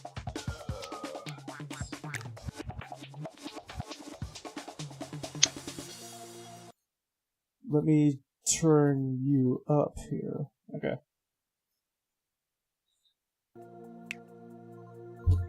We're waiting for you, nigger. Oh, yeah. Here it is.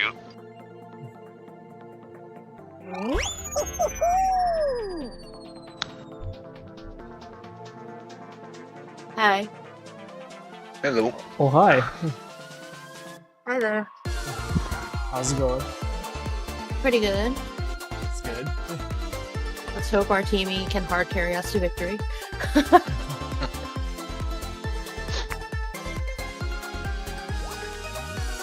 Did you hear me before, Ningar, with possible Bazinga? Uh-uh. Oh, okay. There's a possible Bazinga, just to let you know.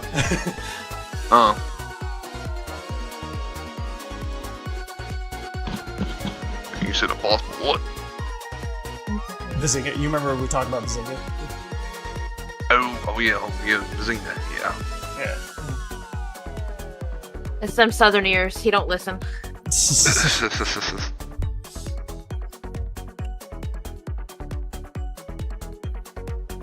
Turn it on.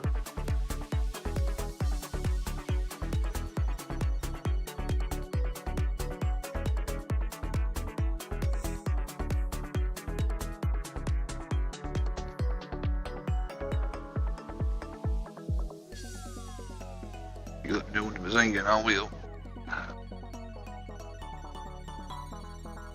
You could be the judge of that too. I mean,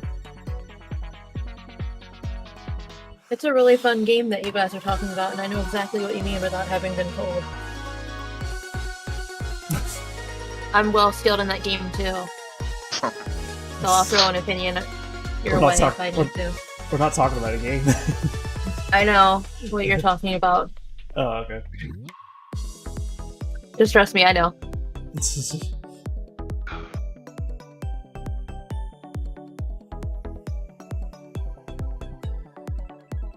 That took a while. Sometimes it does. It depends on who's on and what server it throws us on. Yeah. That is also Because the last 1:30. time we played this, the last time we played this was like late too, because it was random and we kept getting thrown into like overseas servers. Oh. Some of these people are really cracked, I warn you. The fuck? I already fell. Yeah, same.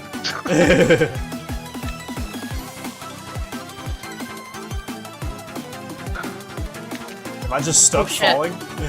Yeah, I'm just stuck falling too. Oh, it might be doing weird things. Oh, hold on, yeah, it disconnected. Go to the menu. No wonder no one was moving. They cheated, they kicked us out! That's not how you win!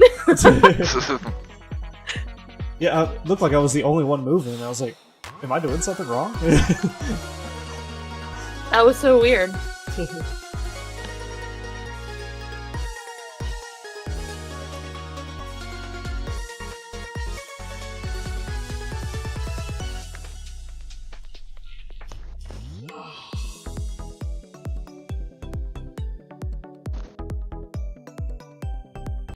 Are you back in the lobby, Nigger?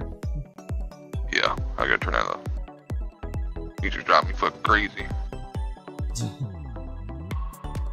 Yeah, they changed the music since last time we played it. It's really freaking weird.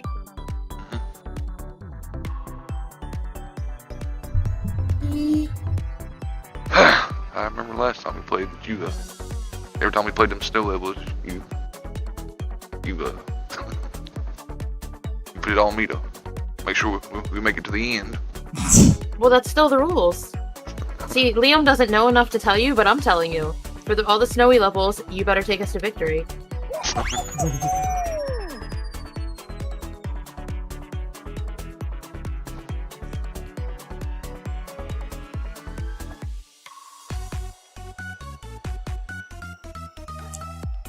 been a while since we played. Last time we played was with my roommate Tim, and Midgar was having some big skill issues. I believe you was too, I remember. No, I mean I have the videos to prove it. I remember you and me were, I think it was you and me that struggling in Wipeout. And then Tim was, I think Tim was the one that, I think he had to carry you over that damn that one bump, I remember. That's possible. I remember we played it for hours. Are you talking about the Wipeout one? Well, actually, the whole game in general. 'Cause remember, like we played like a few regular ones, and then we did then we got the custom ones and started doing those.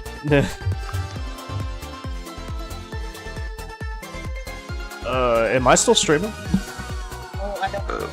That's what I just looked. I thought it said it ended a minute ago. Oh shit. Yeah. Okay. So that's not my phone. Yeah. Because that's what I was just refreshing to see if my phone was being done. It's connecting to YouTube, but it's not connecting to Twitch. Is Twitch down or something? Should be. I think so. So everywhere else should. Let me reload the app and make double sure. No, Ace is still streaming, so you should be able to get back on. Oh.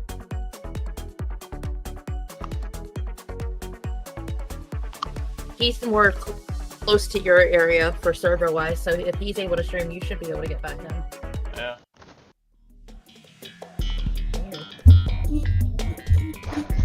It says it's not connected to Twitch for whatever reason. That's really, really weird.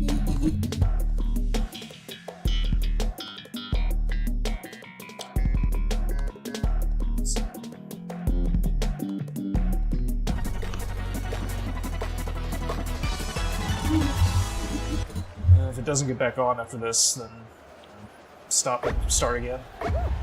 Yeah. Okay, now everybody's running. Oh shit. Oh shit.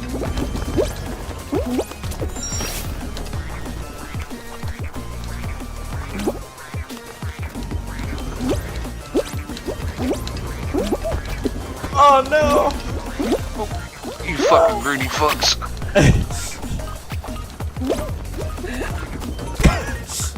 Oh fuck.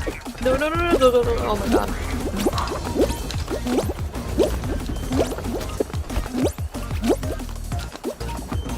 Oh, okay. Shit, shit, shit, shit, shit. Don't you jump on my head, you little... Oh my god, what the hell?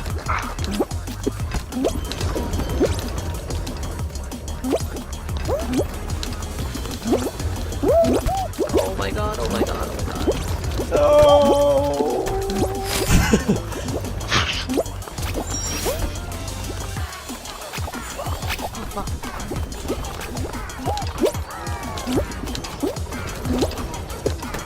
Oh, this is very bad. Oh my god, please. This pink one needs to come down. I can't go forward because of this pink one. Yeah, oh my god. Everybody just keeps on falling. Oh, oh.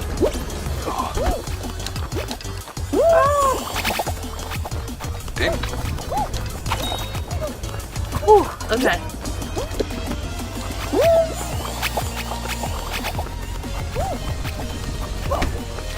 Oops. Oh, that's a sick little outfit. He's got a little tail and cute. Oh, we made it.